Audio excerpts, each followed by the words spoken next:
2, 1. Hello, hello, hello, governors. Welcome to the 2025 Grand Prix Lower Bracket Finals. I'm your host, Plotto Gaming caster and content creator for Rise of Kingdoms. And today, casting alongside me, we have the two boys back again. We have Dirty Dan and Redline. How are you two doing, man? Good, Plotto. How are you?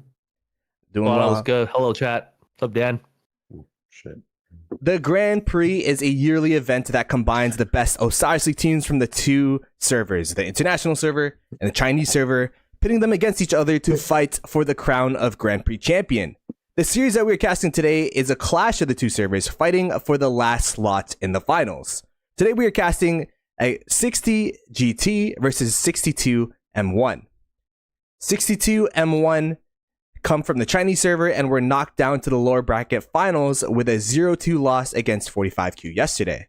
With redemption in mind, their first steps to make it back to the finals will be against a familiar foe, 60 GT, a team that they beat in the upper bracket earlier in the tournament. 60 GT is the last international server team standing. After winning against Beer, a fellow international server team yesterday, all eyes are on 60 GT to keep the server's hopes alive in this Grand Prix.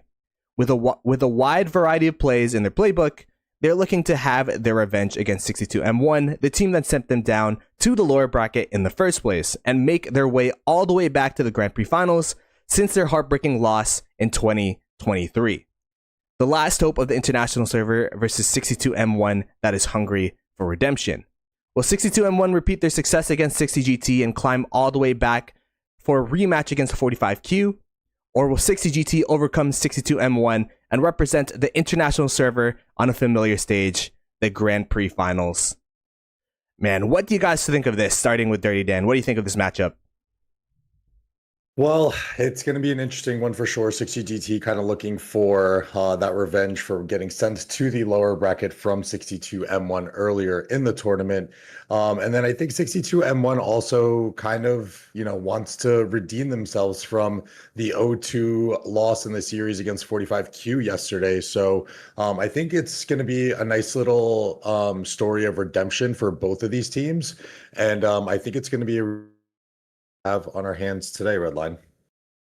Yeah, I completely agree with you. I mean, both teams have a lot of pressure, especially GT because they're the last international team left in the tournament. So I'm really excited to see what both teams bring today. But you guys already know I'm already biased. I'm Team International, so good luck. Good luck to GT, and but good luck to both teams. Well, very congratulations on making it far in the tournament.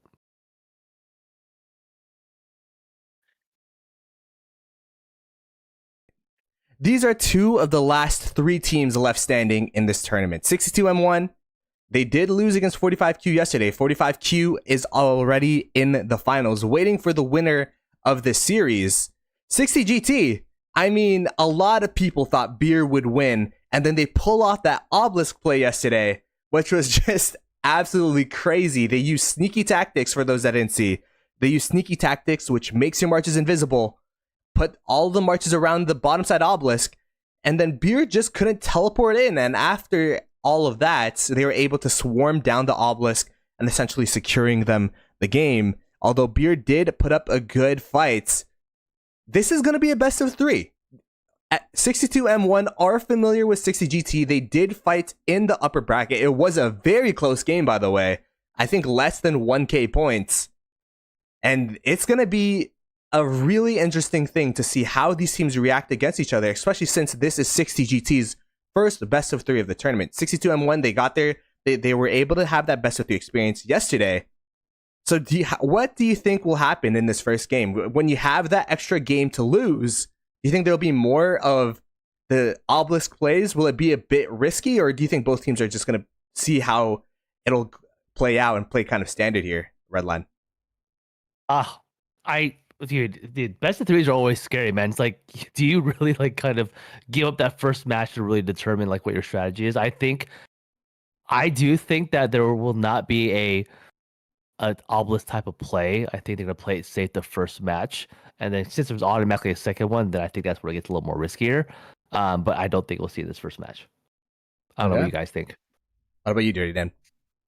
Yeah, I thought we were going to see it yesterday in that best of three series with 62 M1 and 45Q, but everything was pretty much straightforward. We saw some weird things that we haven't really seen from 62M1 when it comes to like mid arc skills and just like their skill usage in general. I believe they had like 4 skills on the bar that were 6 points. So a little funky stuff there, but no Abos plays. I think we might get a straightforward matchup here and a little bit of a repeat of yesterday as well. All right, we will have to see as we get into the game here. As we get into the game here. Oh my goodness. All right, let me chat. Bear with me. Okay. And then we go into here. There you go. I have no idea why that didn't work. But we are now in the game. 62M1 in the top left corner. My first time streaming. 62M1 in the corner. 60GT in the bottom left here. You can see all of the people starting to teleport in. This is Grand Prix, so everyone has the same account, has the same amount of troops, has the same commanders, has the same, everything here. Gear, armaments. So it'll all come down to how you use the marches, how you use the equipment, how you use the commanders. Was there anything peculiar that you saw from 62M1, Dirty Dan, when you casted them yesterday? No, everything was pretty straightforward. Only when it came to those middle fights, again, kind of just using some different sequences of skills. For the most part, it was a little troubling for them in terms of the occupation game. 45Q was really able to put it on them, and we've seen GT kind of transition into a little bit more of a building oriented team, or just kind of becoming a little bit more balanced opposed to the mid style that they're used to playing. So 62M1's going to have their work cut out for them, even though they were the victor in the first match against 60GT. Yeah, it's kind of crazy how 60GT's, before in the beginning of 60GT, like maybe a couple years ago, they were just known as a mid-dominant focus team. Now, obviously, the team back then is not the exact team as it is now. There's some, members that were in that 60GT team, but you have to remember that this team isn't really even the 60GT team of even this Osiris League. If I remember correctly, this is mostly the 60MX team that won with outside of Redline. Redline was on that 60MX team, but it's mostly the 60MX team with a lot of the top players of the 60GT team, and then of course some friends that are not in either team. But anyways, the match is about to start here. What do we think of the openings here? What do you think we'll be seeing here, Redline? Dude, I think what Dirty Dan said earlier. I think it's gonna be very straightforward. I don't think we're gonna see a lot of risky plays here, especially the first match. And again, both teams have played each other before, so I'm definitely positive there's a lot of VOD being watched prior to this, and just really playing it slow to kind of see who gets the momentum. Sentry placed in the top side of the 60GT lane here. I think 62M1 kind of watched what happened against Beer. I think the thing that we were talking about to Chasky yesterday is that you have to keep that play in the back of your mind. You have to keep the fact that there can be an obelisk play in the back of your mind. But if you overcompensate for your obelisks, you're going to lose pressure on your Desert Altar, on your Sky Altar. So you really have to play this game of cat and mouse, this game of balance, really knowing where to macro your marches and place your marches compared to where your opponents are placing it. I mean, Dirty Dan, what were the openings that you saw from 62M1 yesterday? Standard openings. I mean, you had it was a little different. 45Q was really well tuned yesterday, and it seemed like they were kind of setting the tempo. I will say one thing that I think we're starting to see this evolution of is that we're not seeing murder balls kind of line up on the outer and inside lanes from their respective top and bottom sides. A lot of them seem to be going towards these mountains now, like setting their side and then kind of splitting off a little bit later to kind of not show their hand as much of how many troops are going to allocate to outside or inside. That kind of stood out a little bit, but for the most part, it was pretty standard openings for 62M1. Okay, yeah, we'll have to see. These openings just must be so nerve-wracking, you know? We've seen so many Obelisk plays this Ark of Osiris. I mean, I guess Redline, we in 60GT know about Obelisk plays, and I think these new skills that have been in this Ark of Osiris, especially with Sun Sailor, and it's people getting used to the skills that have been here for a while too, using sneaky tactics for that Obelisk play yesterday, using master strategies, for example, has been really effective. But right now, as you said, it's looking pretty standard. We see that energetic was used from 60GT, no energetic from 62M1. So it kind of indicates that they're probably going to be looking towards a stocking up play here, Dirty Dan. Yeah, they kind of took two approaches yesterday. They did one match where they led with energetic, and then they had another match where they used energetic and stocking up. And one thing to note with 62M1 yesterday is that they were able to provision in their first match. I believe they provisioned upwards. I think they were the team that did 8.8k points in the first match against 45Q. So a team that's definitely able to put up almost 2 or 3 arcs worth of points from farming alone.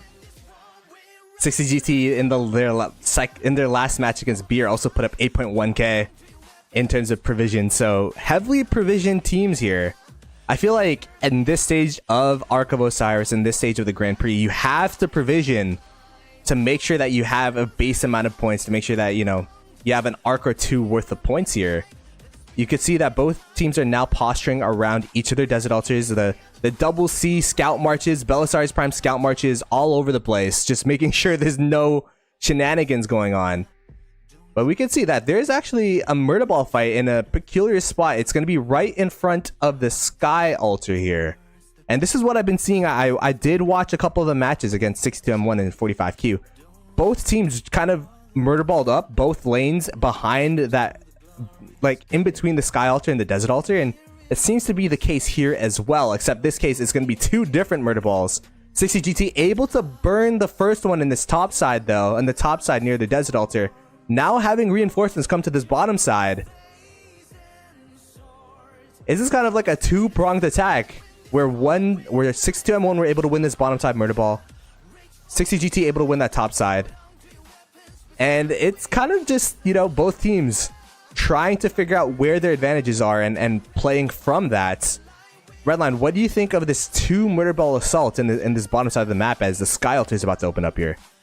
I mean, it's pretty. I mean, look at. I was just watching to see what 62MI was gonna do after they wiped that bottom ball down, and I don't know if they're just gonna like counter this off but it looks like they're doing the right thing. I mean, that 2-prong approach was interesting to see. It was kind of like 62MI's like fight to lose and building to lose because I was hoping that they wouldn't continue to push forward towards like the altar or the shrine, but I'm glad that they engaged the upper ball. So good move by them. Meanwhile, on the top side of the map, 62M1 do have full control of the sky altar. Wait a second. This is really, really interesting. If I remember correctly, didn't they lose first occupation of all their altars in the first match? So this is kind of a flip of what happened. Having a lot of control on these structures. Desert Altar is getting attacked by 60GT. And it looks like they don't have a garrison in there. It looks like it's a BQ garrison, although a strong commander. I don't know if it's the garrison type. Now they got the Eleanor. Now they got the reinforcement. So this will be held. Right now, this opening is looking very heavily favored towards 62M1 with their control of the sky altar.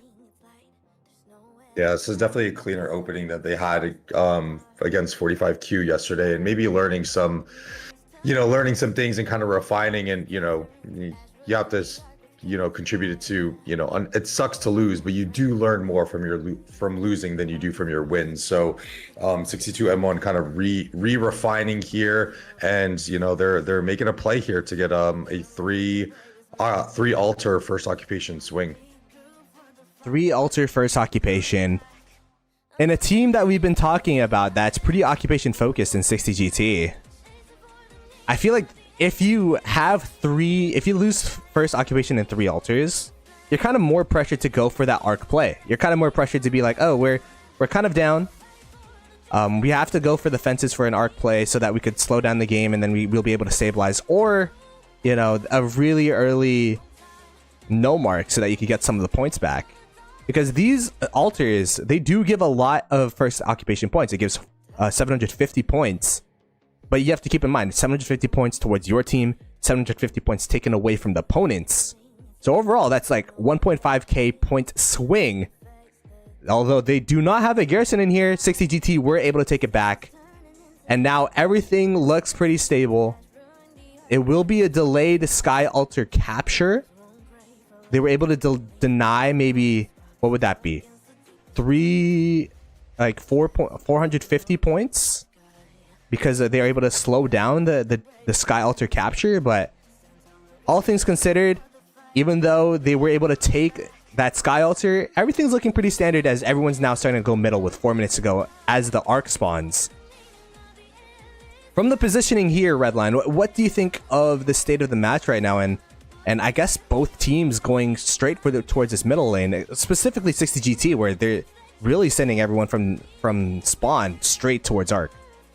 I mean, first off, like, it was a great opening by 62MI, just like Dan said. It was super clean, and they did really well. They almost got that first occupation, that Sky Altar on the top side, but GT did a really good job, I guess, restabilizing and kind of like, hey, reset. Let's get back in this, get our stuff back. So now we're at that point where it's like, okay, everything's pretty much evened out, and then now it's for the mid fight. So now I think in regards to like what both teams are going to be focusing on, I think they're both going to be vibing off each other. I don't know if that's the right word for it, but it's early, so I'm gonna use that word, vibing off each other. And they're gonna be, and it looks like, you know, whatever this person's doing, we're gonna counter it. So right now it looks like both are going for mid, and then we'll see where it goes from there. Can I say that I have not seen a straight up first Ark mid fight in quite some time? I feel like there's gonna be one team that overcommits towards mid, and then the other team's like, oh, you're going middle? Well, we're just going to pop no mark and take all of your structures, and boom, we're up on points on that play. We're trading the mid points, the Ark points, for the no mark 4 altar swing, which is usually, especially for the first Ark, generates a lot more points for the people going for the structure game rather than the mid game. This is a very heavy commit, and you can see that there's 62 M1. They're not even going straight towards middle. They're at these, you know, little points here. They're at these in between the structures versus middle, and kind of trying to decide, oh, do we go middle or do we just send all these marches back towards the desert altar of 60 GT? 60 GT, they do have kind of a walking sentry here. They have a walking sentry, just seeing where all the marches are going, where all the marches are coming from. I feel like they also seen some film, seen some, you know, gameplay of 62M1 where they have done this in the past. And it's really interesting how both teams here, specifically 62M1, are trying to be very flexible. Just trying to make sure that, hey, are we going middle or are we going to go towards structures, keeping 60 GT on their toes, Dirty Dan?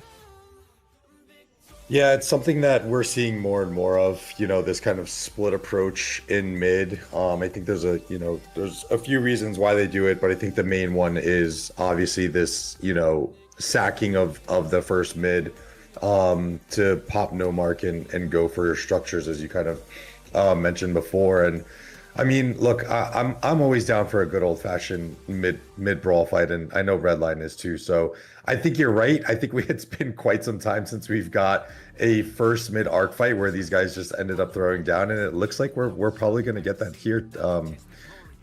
Although there seems like there might be some shenanigans going on the bottom side for 62M1.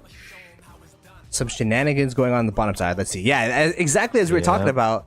They're going towards this desert altar. 60 GT, though, they kind of know this is happening. They're bringing some marches as well, because they do have the Hero T1 cavalry march. The double C. We have Mo over here. Just walking alongside them, holding hands with the murder ball of 62M1.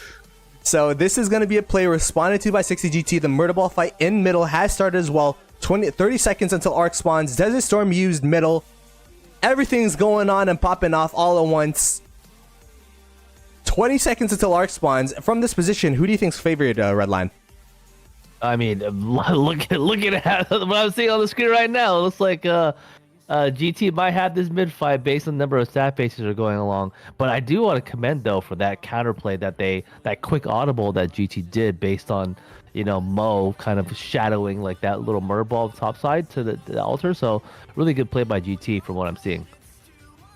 This is going to be exactly what I was talking about. There's no straight up murder ball fights for the first arc ever. It's always going to be one team using no mark, one team going middle, and going for that arc. And what we've seen from 60GT is usually 60GT that is going for the no mark play, but right now it is 62M1, and they are able to take the Sky Altar, so that's going to be a big win. But I think a big win for 60GT is the fact that they've been able to hold their Desert Altar while also getting control of Ark. What does that mean? It means that the no mark will be effective. You will see 62M1 get a point advantage, but it won't be the end of the world because they do not have all 4 Desert Altars, which would be devastating for 60GT. 60GT able to at least stabilize one of the Desert Altars, and now they will have the option of counterattacking 62M1's Desert Altar. So all things considered, one altar trade for the Ark I feel like is worth it in 60GT, in the favor of 60GT, Dirty Dan.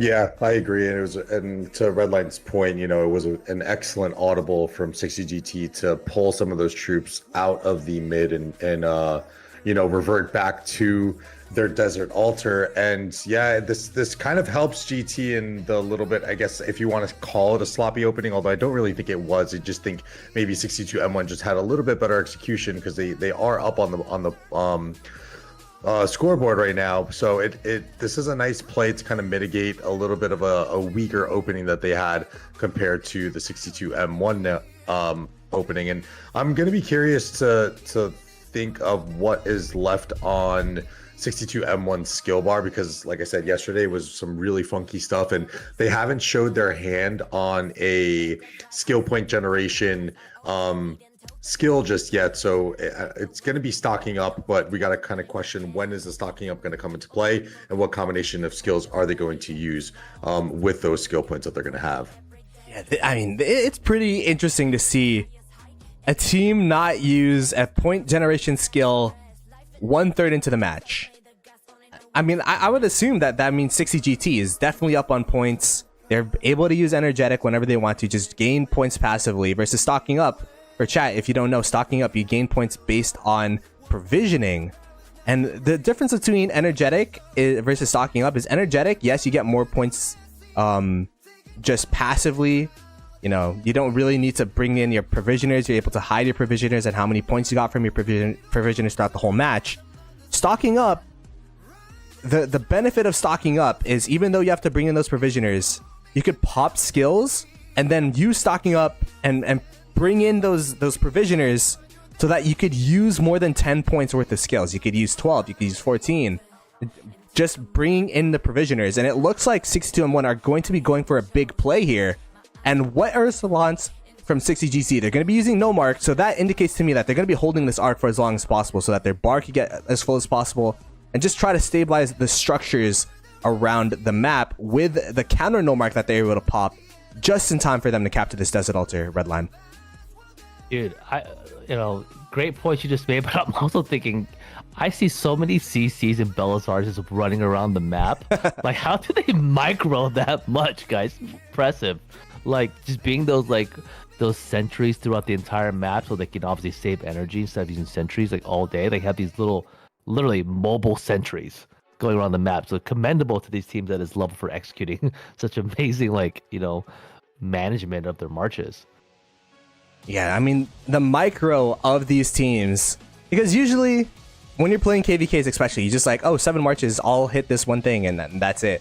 That's not the case in Grand Prix.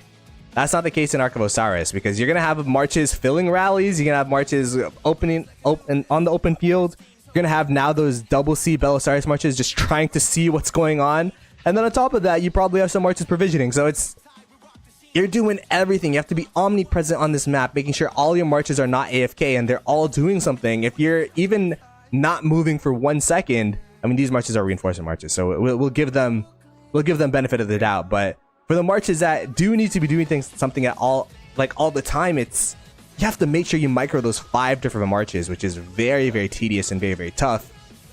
Let's look at the state of the map right now. We have 2 desert altars for 60 GT. We have 2 sky altars for 62 M1. So outer lane versus inner lane play here. But all things considered, the map is pretty even. You can look at the score right now. 62 M1 is up by 3k, but 60 GT do have the control of the Ark, which will give 3k points. So it's pretty much an even game right now, Dirty Dan. Yeah, I think we'll start to see the points maybe creep a little bit. I think it was a nice no mark play here from GT, kind of timing wise, waiting until the no mark wasn't active for 62 M1, then to kind of pop their own. And it does look like they're probably going to have a nice assault on that sky altar here. And if they're able to take this thing down and take occupation of it, it could start to, make 62 M1 sweat a little bit, because they need to sustain the lead that they have right now, right? They don't have the tempo of this match right now because 60 GT has the Ark. So holding on to their structures is like a vital of importance to 62 M1 right now. Yeah, this match is going to be the first match of a best of 3. So we have potentially 3 of these matches today. Match number 1, though, if you win that, you will have the advantage to make it onto the finals. I will say that the path to winning this Grand Prix for whomever wins this match is going to be really tough, because 1, you have to win this best of 3. And then after that, you'll have to win the first best of 3 against a 45Q. And then after that, because 45Q is in the upper bracket, they're up 1 series. So then you'll have to win a second series against 45Q. So it's going to be 3 best of 3s for the team that wins this match, which is going to be absolutely insane. 45Q, of course, being in the upper bracket, waiting for the winner of this match here. And having that advantage is going to be super, super good for them, especially due to the fact that they'll be able to see whoever wins this match and, look at the footage here. But my goodness, I will say 60 GT, they would have played 3 best of 3s, but 62 M1, if they win this, they'll have to play 4 best of 3s, 3 of them being against 45Q. So it's going to be really interesting to see how this tournament plays out here, Redline. Dude, that's I mean, if just being the losers bracket and then going through all that, if you win, that's commendable there. I mean, it's again, but for these teams, it's all about, like, they're going to be playing each other constantly over and over and over again. So they're going to have to adapt quickly, because right after this match, there's another one, right? Of the best of 3. So a little time to adapt, and they just need to be, there's no time to review VOD or truly fix the mistakes of like what you just experienced. So hope these teams can pick it up and get that W, because they're so close to the finish line now. Yeah, it's just a 10-minute break between matches. So can you imagine playing an hour of Ark of Osiris, having like a 10-minute break to go to the bathroom, perhaps get a snack, get some water, and go straight back at it over and over and over again. And you got to do that 3 different times. I mean, it's going to be a battle of endurance. But when you're this far into the Grand Prix, when you're this far to the glory, the immortalization of getting that city skin for your alliance, for your kingdom, I feel like it doesn't really matter at that point, right? You just got to go all in. I'm sure a lot of these players, it's going to be like midnight for them, or it's going to be an ungodly time. Maybe it's going to be super early for these players. I know Hosta lives in Hawaii right now, so these players are 3:30 in the morning. Up and early or late at night for the Australian players in here. So we'll have to see how these players continue to go about with these matches, as it is looking pretty stable right now. Let's look at the game state. Everyone has their home structures. The Ark is still in 60 GT's control. So it looks like they're going to be holding this until the end here, trying to lower the amount of variables, making sure that there's only going to be 2 or at most 3 Arks.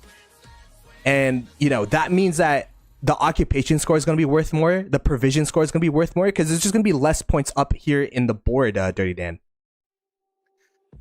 Yeah, and I think as a lot of these matches come down to it, I think this one is so close right now. I think this is going to be another one of those matches where it's going to come down to provisions. And as you mentioned yesterday, GT was able to put up, plus 8K points.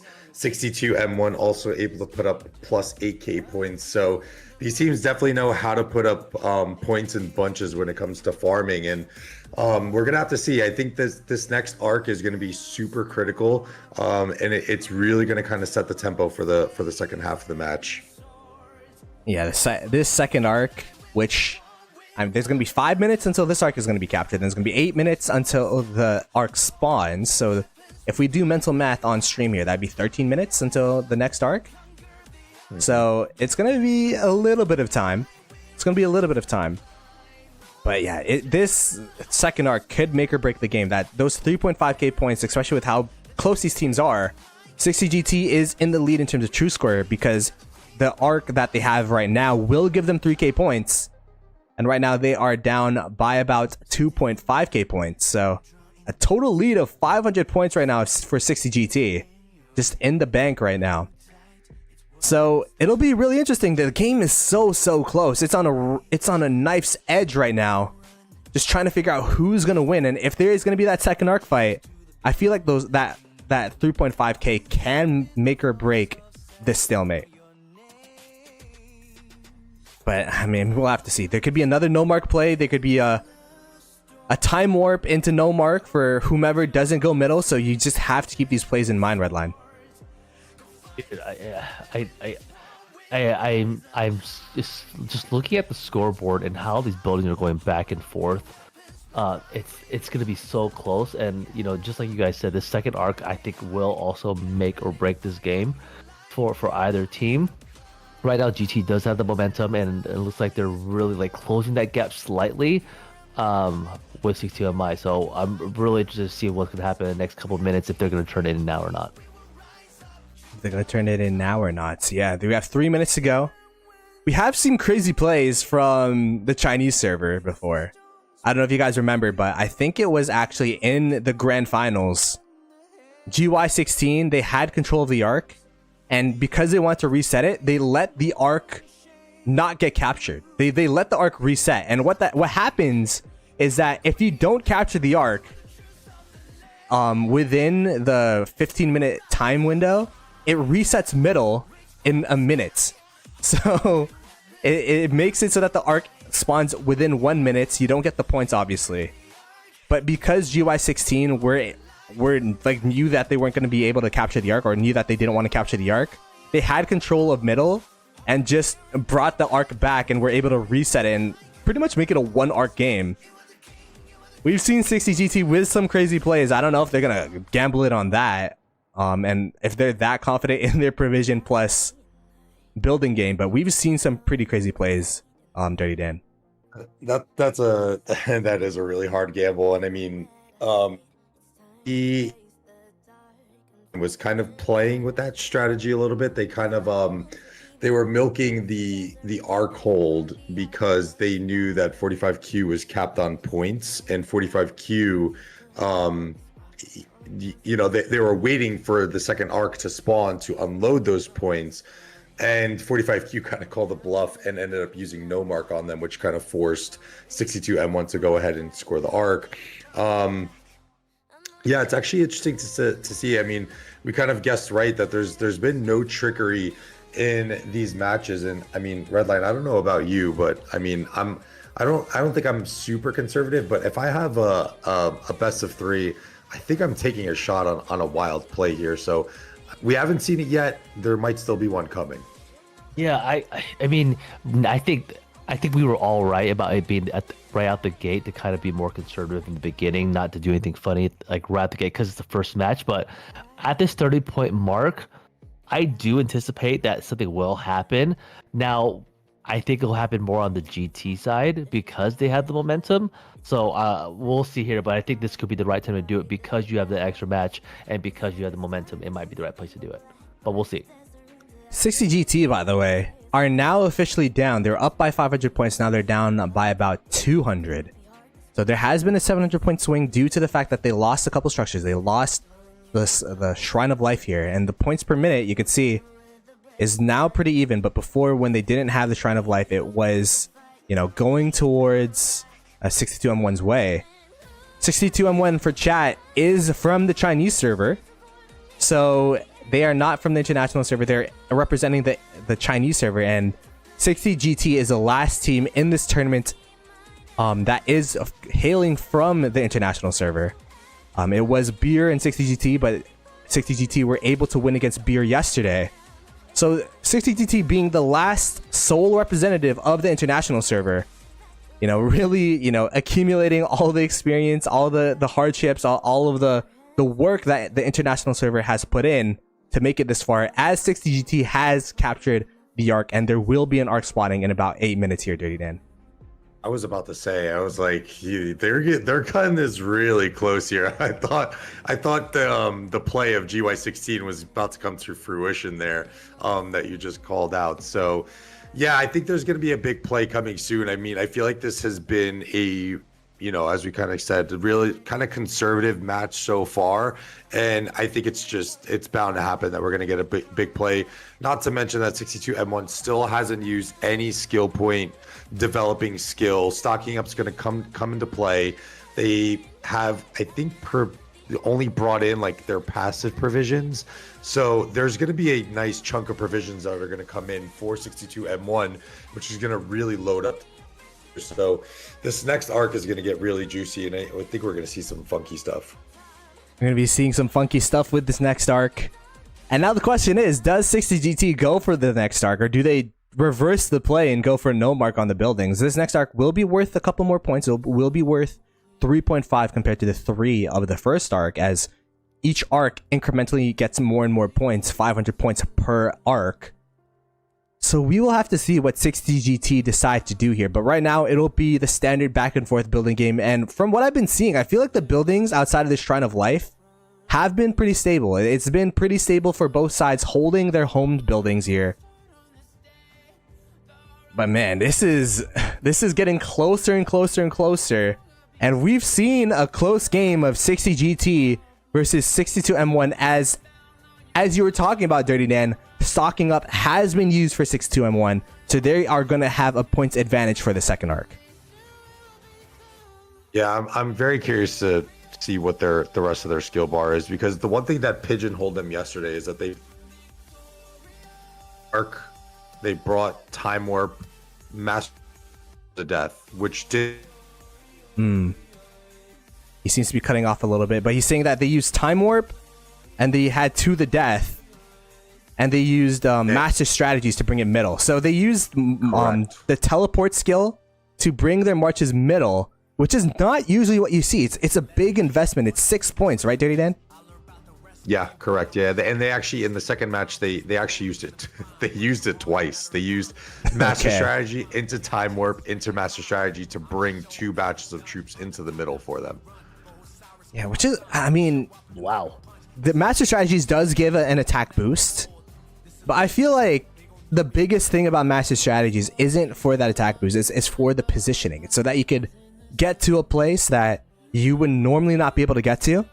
But middle is somewhere you could get to if you just have the right timings to go middle. So that's why, you know, it's a bit of a peculiar skill. We have to see if they decide to repeat their strategy this time around. As, yeah, we could see now that they have Dust Up, they have No Mark, they have Stocking Up, but 3 mystery skills, 3 mystery potentially mid skills here for this next upcoming arc in about 5 minutes. Let's see if there's any early commit. No early rotations right now. We start to see some marches coming in from 60GT, but there's going to be one last attack on the Desert Altar. Do they see this right now? They see one march, but so far not a big commit that they could see, which is pretty interesting because, you know, the 5-minute mark is a really interesting time to be. It's kind of like that. If you attack now, you might be late to arc, but then if you go to middle, then you might be too early and your structures might get taken. So it's like this balance around the 5-minute mark where it's like, oh, do we rotate middle or do we go towards the structures here, Redline? Dude, looking at based on the map, what I'm seeing right now, it looks like CC2MI is going full structures on this one, right? I mean, that's what I'm seeing right now. But I mean, yeah, I think what GT is doing is they're kind of anticipating that. So I felt like this second arc was going to be a make it or break it for either side, but it looks like it's the opposite from what I'm seeing right now. What do you guys think? Yeah. What do you think, Dirty Dan? Yeah, it's peculiar play right now, and I think most importantly, good discipline, especially on those marches from 60GT on the bottom side, the ones that are allocated to go into middle. They kind of have to just stand there and watch their Desert Altar get swarmed down.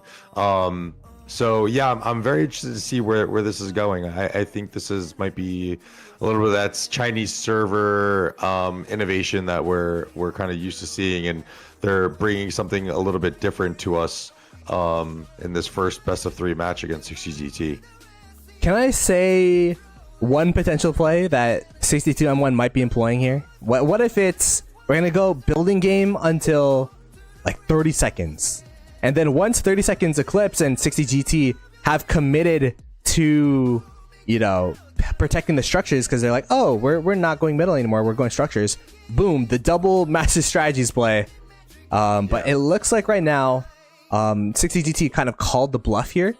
They were able to kind of put the minimum amount of troops towards his Desert Altar, even with the Huokibin Garrison. Wait, a Huokibin Garrison? What is going on with the garrisons? Oh my goodness. Well, it's QSA. She's a broken commander, but I don't think he's a particularly good garrison. And this is looking pretty rough, but they're Mart swapping like crazy over here at 60GT. And somehow, some way, they were able to defend the Desert Altar with Huokibing x QSH collab here as garrison leads. But nonetheless, it looks like it will be a straight up mid fight, which we have not seen in this game so far. Last mid fight, it was 62M1 going the building game, 60GT going for middle. Now both teams here looks like they're fully committing. And who do you think is favored here, Redline? Do you think it's going to be 60GT, or do you think it's going to be 62M1 with the extra skill points that they have from stocking up? First off, like that play from 62MI, like if it worked, like it would have been awesome to see, because their timing was actually really good in terms of like going full on for those structures, and then hopefully anticipating GT slipping up in some way or shape or form to lose those structures. And then they're now in the middle of that right timing. Like both teams did great to kind of like adapting to that specific strategy, but it was really impressive. But for this mid fight, I don't know, 62MI did get kind of wiped out early on, so hopefully they have something up their sleeve, especially with their stocking up and everything they've been doing leading up to this point to get there. So we'll see what they can do, but I know what 60GT is capable of, and I think they're favored to win this mid fight. Let's keep in mind how many points have been used. So they used 62M1 used Dust Up, they used Desert Storm, so that's 5 points worth of skills. Let's count the skill points used by both teams here. Looks like Desert Storm used by 60GT, so that's going to be 3 points worth of skills. And this is a very effective Desert Storm here. It's going to get majority of the murder ball here. 62M1 using Time Warp, so that's 6 points. And another Desert Storm, double Desert Storm from 62M1, and using stocking up again with the Time Warp. It's a double stocking up, double Desert Storm, which I don't think I've seen in Ark of Osiris yet, Dirty Dan. I did see this a few weeks ago with 93T, but they were up like significantly, that they were able to just play around with the fact that they had the extra skill points to do a double Desert Storm. I've never seen anything like this in like we're about to throw down mid arc fight and we're gonna double Desert Storm. You have never seen anything like that before. It is to the death popped for 60GT, so 60GT using 9 points. And it's actually also 9 points technically. Or is it 8 points? It's 8 points actually for 62M1, because they used Dust Up, Desert Storm, plus 6. Oh, it's 11 points for 62M1. So all things considered, it's not really that big of a skill gap, because they did use 2 of the skill points on another stocking up. 60GT though, they were able to get the first pull. It is Williams. That is a huge pull. That is a huge pull. Now the sad faces are getting crazy. They're exploding from middle. But is this copium, or am I seeing more blue sad faces than red line? That's a lot of blue, Otto. That's a lot of blue. So you're not seeing anything wrong here. That's GT is definitely wiping the floor in the middle, but we'll see what 62MI is gonna do, because it does look like GT is gonna take this, especially with that pull. Now, is 62MI gonna go after this Ark? I think so. They did get a counter pull, and they got another counter pull. These pulls, and even just tapping it, slowing down the tempo of 60GT to capture this Ark is going to be absolutely huge. We've seen murder ball fights last until for a very long time, to the fact where reinforcements can come through. But now it does look like 60GT have full control of this middle. They have full control of the Ark, and they have full control of the game. Dirty Dan. Yeah, really nice, play from GT here, and this is, tried and true. We've seen what they can do in the middle. I just want to address chat real quick too. There was a little concerns of the 60GT obelisk. I think that was one of the kind of scout double C marches for 62M1 that just kind of made his way down to the obelisk, capped it, and GT was able to swarm it back relatively quickly. So no fear there. And even at this point in the match, there are still some teleports that can be provided. Yeah. I don't know if it would. I think it might be a little bit too late for a big obelisk play to make an effect like that. They have 2 cities left in home zone, so perhaps those 2 cities could finally be free of the shackles of walking a million miles away. But I would assume that those are some of the gathering marches regardless. But yeah, the obelisk plays early on in the game are game ending. The obelisk plays now is a minor inconvenience. But yeah, it is a very, very dominant play from 60GT. And I will say, double Desert Storm was interesting, but it's a waste of skill points. If you guys don't know, Time Warp costs 6 points, and it allows you to use the next skill that you want to use free of cost. So most teams usually use a 6-point skill, so it's worth their time. But Desert Storm is a 3-point skill, so they technically lost skill points by using Desert Storm in that mid fight. A kind of a curious play. I don't know why they used Desert Storm versus another skill. Dirty Dan. Yeah, I'm not sure either. I mean, this play got me scratching my head, very similar to yesterday's plays that they were using with Master Strategy. I don't know if this is a product of, hey, we're deep into the finals, we need to do something a little bit extravagant to try and get these wins. This might be a little bit of a testament to 62M1 not having too much of, I would say, championship experience. As I was looking through the notes, like 45Q, they're a former Realm champion. Obviously, we know that GT is a Realm champion and Grand Finals champion. So 62M1 is the only team left in this tournament now who does not have a regular Osiris League championship. And 62M1 did have to get into the Grand Prix through qualifiers. So it might be a little bit of the inexperience and just trying to do a little bit too much since they're so deep into these rounds now. As chat was saying, it's an overcook from 62M1. But I mean, I do like the play of using all these extra skill points. They had I think they used 11 skill points for mid.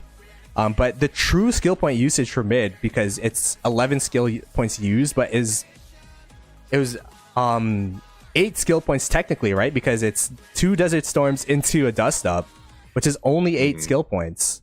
So technically, even in that mid fight, even though they did use more skill points overall, 60GT got more bang for their buck with the To the Death plus Desert Storm, which is worth 9 skill points. So I will say though, they did use, they being a 62M1, they did use No Mark. So that's on top of that. That's going to be an extra on top of Time Warp, because they used up all their skills and now they're able to use No Mark again because they use Time Warp as well as the stocking up, which I'm assuming allowed them to get enough points to use No Mark again. So the play is not over yet. We'll have to see how effective this No Mark will be, and then from there we could adjust and assume if the play was successful or not once the points start to generate here for 62M1. And 62M1, they do have control of 60GT's home Sky Altar red line. Yeah, and I'm also looking at the score. Like, they're 62-1 points are jumping up. Does that mean are they turning the provisions early to get more marches available on the field? Like, oh, it looks like they are. Okay, so like I was like, wait, why is the point difference like widening up? So, I mean, 62-1 right now, they have to continue to widen the small lead that they have, because with the arc that the GT currently has right now is what 3,500 points. Yep. So obviously, based on that, GT's in the lead. Now the question for you both is GT going to turn it in for a third arc? What do you think, Dirty Dan? I think they probably could because they did. It's tough. They did. Oh, there you go. They answered the question for us. They heard the play call. They heard the play call. Caw-caw! They heard it. Yeah. I think because they're stocking up has kind of been expended, and you know that they can't. I mean, they could probably get close to using it again soon, but it's something that's going to throw 62M1 off of that rhythm, because stocking up is very much like a rhythm play for them. So I think that is a good call from 60GT to go ahead and cash the arc and throw off the farming rhythm and the stocking up rhythm that 62M1 wants to implement. That is true, because stocking up, you got to make sure your gather is coming at the right time. You kind of have a timer in your head. They're probably planning that 60GT would not capture this arc, because technically, like, yes, 60-1 were in the lead, but technically 60GT were in the lead because they had that 3.5k in the bank, as well as the fact that 3.3k provisions has already been submitted for 62-1 so that they could get the points for stocking up. So you could say that there's more points in the bank for 60GT around the provisioners as well. But overall, 60GT, they're saying we're not going to have a repeat of the last match we had against 62-1, where they thought they were comfortable, where they thought they had the points advantage. They're going to say, you know what? We should have the overall skill point advantage because of the fact that no mark was used for 62-1. There was no mark for 60GT. So they're saying, okay, you wanted to play this building game. You used the points on this building game. We're going to finalize and have this last mid fight where we've been dominant so far this game, Redline. Yeah, I mean, like, dude, like with the last 13 minutes left, the match so close. It's gonna be a tough one because right now it looks like 62MI is really flipping the structures on the opposite side of GT to close that gap. They have their desert altar. I think they're not allowing GT to get points on the sky altar up top. So right now they're doing everything in their power. But this last arc in the next 6 minutes is gonna be the game changer here, and I'm excited to see that finally pan out. It is a pretty big gamble. It is a pretty big gamble because it's a mid fight, and there's always some shenanigans that happens mid. There's always potentially a way that you could lose mid fight. There could be, I don't know, maybe the last skill is going to be master strategies, and the arc gets sniped. I will say that yesterday against 45Q, like 62M1 knows how to do that. Like they planned master strategy to get picked as soon as the arc got pulled and just teleported them right out. It was honestly great timing. So I think Plato, you're onto something here. I think that might be at play for 62M1 there. Yeah, I mean, they seem to be the biggest fans of master strategists, so I'd be surprised if they don't have it on the bar. So there is a lot of variables, even though on paper 60GT should be advantaged in a mid fight. There's just going to be so many variables as to you don't know what that fifth skill is going to be, and even if there is going to be a mid fight, it's not guaranteed that you will win it, even though you've been super successful in the first two. Usually teams, it's like, oh, we're comfortable, we have control of the arc, we could just stabilize their buildings, and then from there it'll be a GG's. But now you could see that the score is dead even. 62M1, they do have the points advantage, the points per minute advantage, due to the fact that the Desert Altar is not generating points for 60GT. But I feel like that's going to change really soon. And I will say, I think in terms of the state of the map, 60GT gatherers, actually, there's not that many of them, because I feel like there is a farm killer. There is a farm killer here. And they have been killing farms. There is Papa Baba, who is going to bring back some of the gatherers here. So what does that indicate to me? I feel like 60GT is going to go for an all-in play with every single march for this last arc, including the gatherers. And we'll have to see if the score will jump up, because this is one of their main gatherers. Let's see. I'm like watching right now. Okay. I didn't really see a point jump, not going to lie, Redline. I know. You're about to see one right now. Watch. I don't see any point jumps. Perhaps the gatherers were killed in transit, right? Because correct me if I'm wrong. If you're in the know, do you still get the points? No. Oh, was that what happened? Maybe. Or he was sending him out and he's like, hey, no, just send out your marches, and they canceled that. Like, so there could have been a lot of things. So right now, what's the provision scoring for both? It's 4.9 to 3K in terms of provisions. Yeah. So it's a very low provisioning game, seeing as how little gathers are out for 60 GT. The only thing I could assume is that there was marches throughout the game, just pestering them and making sure that they can't gather properly. That does slow it down. It actually slows it down. I want to say maybe 20% on the true amount of points that someone can gather. It kind of happened to us in 93X in the GP run, where some of the teams were just solely committed to pestering our farmers, and it does cut the points by 20%, I would say. Yeah. Okay, so that might be a big play, because right now 62M1 are in the lead by about 1K, but that will not circumvent the Ark, and both teams know it. Look at every single player in the game. This guy's playing single player. Everyone else is middle. And my goodness, this is game 1 of a best of 3 chat.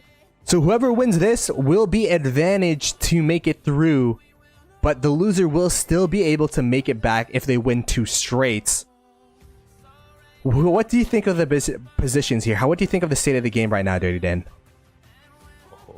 I mean, it's been a really good match so far. Kind of those pendulums that you talk about. It's been this ebb and flow. We're going to take your buildings, then we're going to kind of take it back. GT obviously responding in the mid game.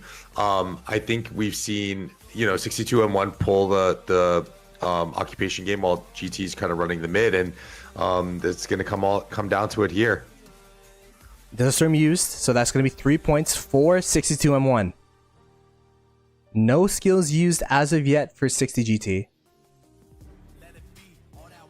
Oh my goodness, this is nerve-wracking right now, chat. Who do you think is going to win right now? Do you think it's going to be 62M1, or will it be 60 GT able to clutch out the third and final Ark fight? They've been able to win the first 2, but 62M1, they have sent everybody in the game right now. Every single march is going to be at this Temple of Osiris, is going to be at this Ark. Redline, what are your thoughts on the state of the match before this mid-fight starts? I mean, this is gonna be a complete brawl here. This is gonna define the match here. It's a 1K point difference with literally less than 8 minutes left in the match. It's go time, man, and we'll see how this plays out. I will say, I feel like 62M1, they have more of their murder ball already middle. There's a couple marches still trickling in. Let's see the infantry marches in the back.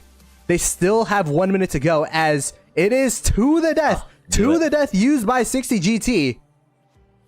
It was Time Warp into to the death, and that is the usage that we usually see from Time Warp. And it is also Dust Up, so that is 6 points used from 60 GT to the death, also used by 62M1. So it's double to the death, and then it was Desert Storm, which is 9 points altogether, versus to the death and Dust Up, which is 8 points for 60 GT. So in terms of point usage, it should be 62M1 right now winning this mid fight. It is so close. It might come down to the pull. 3 seconds, 2 seconds, 1 second. Ark has spawned. Who will be able to get this first? Oh my goodness. It is on a razor thin edge. Who will get the Ark? And it is 60 GT. Papa able to get that first pull. But look at the murder ball. Look at the murder ball. It is blue. It is a sea of blue. And right now, 62M1 have full control of the Ark and full control of this game, Redline. Holy moly, I thought it was the opposite way around based on the number of sad faces that were being generated from the blue side. So I feel like the 60M1 had more marches in the middle to take this. So now how is 60 GT going to respond? I don't know, man. It is an Arthur, not the fastest cavalry commander out there. It is also not half HP, so it doesn't have the extra bonus to movement speed.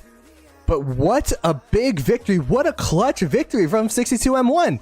That was absolutely phenomenal from them. The one mid-fight they needed to win, they were able to win so decisively. Dirty Dan, what do you think of the state of the game? And do you think 60GT have a chance to get to this arc? As you can see, the marches pouring through from them. They have to go full retake mode here. And I think it was a little bit attributed to maybe that last little line of GT players coming in kind of slowed things down a little bit. And 62M1 also now not making things any easier for them getting dust up. Was that dust up from 62M1 or from GT? From 62M1. So not making things easier for GT here on this retake attempt. And I think also too, like they are a little bit in the driver's seat. Like even if they don't score, they're still in the lead. So this is going to be really pivotal for GT here. Yeah, 60GT, they also do not have true vision of this arc. So technically, once the arc is outside of this sentry's range, they won't be able to see where it is. And as you said, dust up really makes you look at the vision. You could barely see. So if they could potentially hide this arc in Fog of War, that is why 60GT have the T1 marches around to make sure that they could have eyes on this arc at all times. Again, you get true vision if you control all 3 of your home outposts. 60GT do not, which is the reason why it looks like they're going straight towards the outpost here. And if they could score this arc, this will be the game for 62M1. Redline, what do you think? Do you think 60GT have a chance to get to this arc on time? The answer is looking like no. I don't think so. I know that Belisarius has been trying to take that thing down for like 45 seconds. If he pulled it off, that would have been clutch. But I mean, they're pretty close. The arcade is getting really low. 40k. If he 4K down. Oh, okay, that's big. So risky going into an outpost too. Oh my gosh. The outpost that was big. The outpost is risky because I believe it only has 1 million in terms of garrison capacity. 62M1 with a huge pull. They were able to get the arc again. Will they be able to score it? It is so close. They got they got the Gorgo in there. Wait, space. They don't have space. They don't have space. Are they getting in? No. Oh, there's no one in there. Oh my They were able to escort the arc.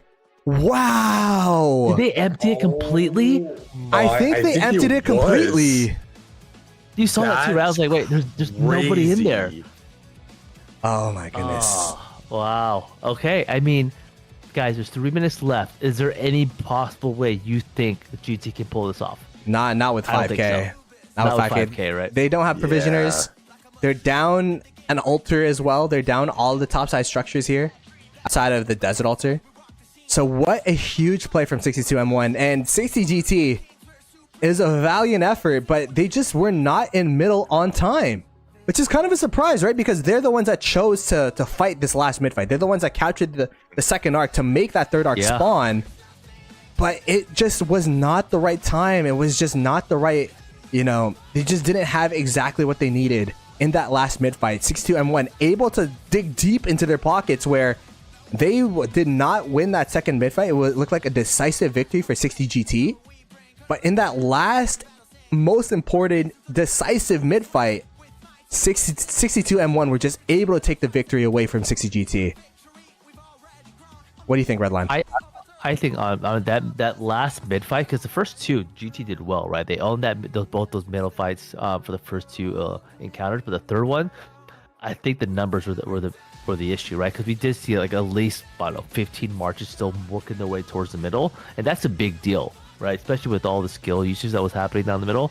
So I really think that GT need to really fix that up and to really chew this up. Other than that, like if you look at it real quickly, the point differences plotted within the stream, like I think occupation score was definitely in the eyes of 62MI, right? Yeah. So there's a lot of things that GT needs to do to kind of prepare for that second match. I mean, they only got 10 minutes in between, right? But they're going to have to make some changes here in order to make the game close.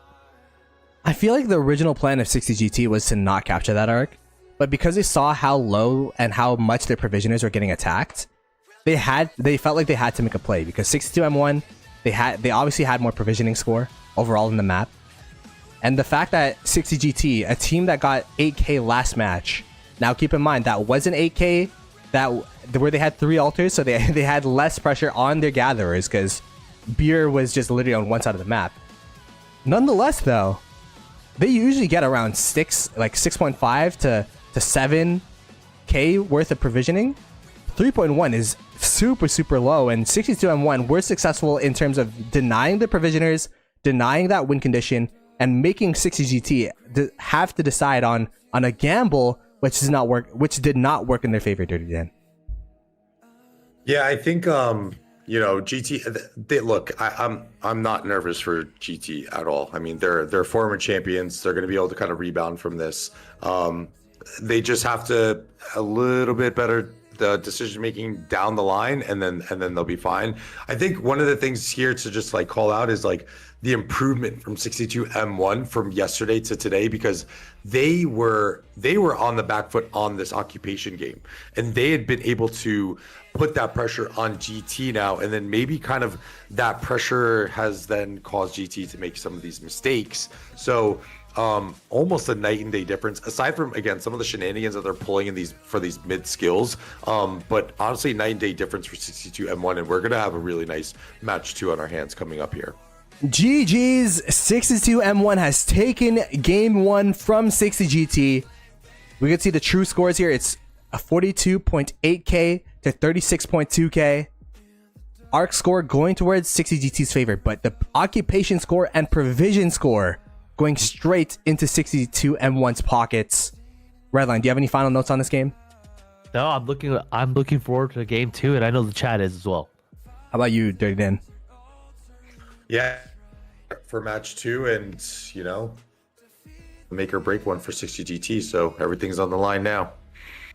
As we go into intermission here, we'll have a 10-minute break before the next match. We'll see you guys then.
protect you in the light. Goddess of the sun brings you life, a deity. Best it is her name. Come learn the ways of man, become one with the sand. The fate is in your hands. It's time to fight. You will rise, not fall. Never lose hope on the ground. We are one for all. The truth will always conquer. Capture the earth, chasing the mark. Get like mystical formation. Turn on the walls, beat on the drums. Let us claim this is war. In the dark, a river flows. The Nile is so expound. A morning star is seen in our side. In the light, find your desert altar and your shrine. Look for peace, defeat the enemy. Run to the obelisk, defend this legacy. Fly to your destiny. It's time to fight. You will rise, not fall. Never lose hope on the ground. We are one for all. The truth will always conquer. Capture the earth, chasing the mark. Get like mystical formation. Turn on the walls, beat on the drums. Let us claim this. We rise, reach for the sky. Hold on to your weapons with pride. We rise up higher. Conquer the ark. Get ready to fight for your life. We rise up. We are the kings, we are the queens. We are the gods, goddesses of this land and nation. Turn on the walls, make it our mark. 'Cause we are the kings, we are the queens. Let's win the war.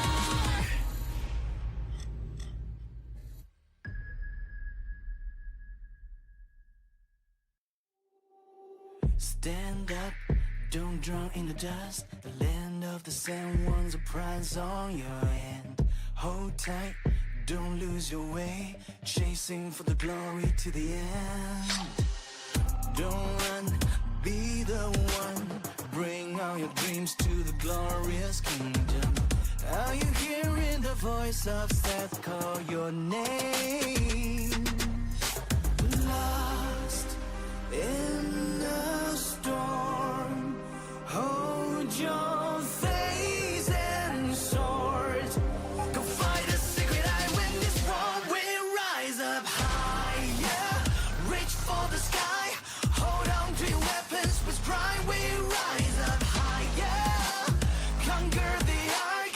Get ready to fight for your life. We rise up, climb on, choose the highest ground. Off the pyramid of life, let the spirit get you like us. We are the kings, we are the queens. We will rise up to the top. Stand up, don't draw in the dust.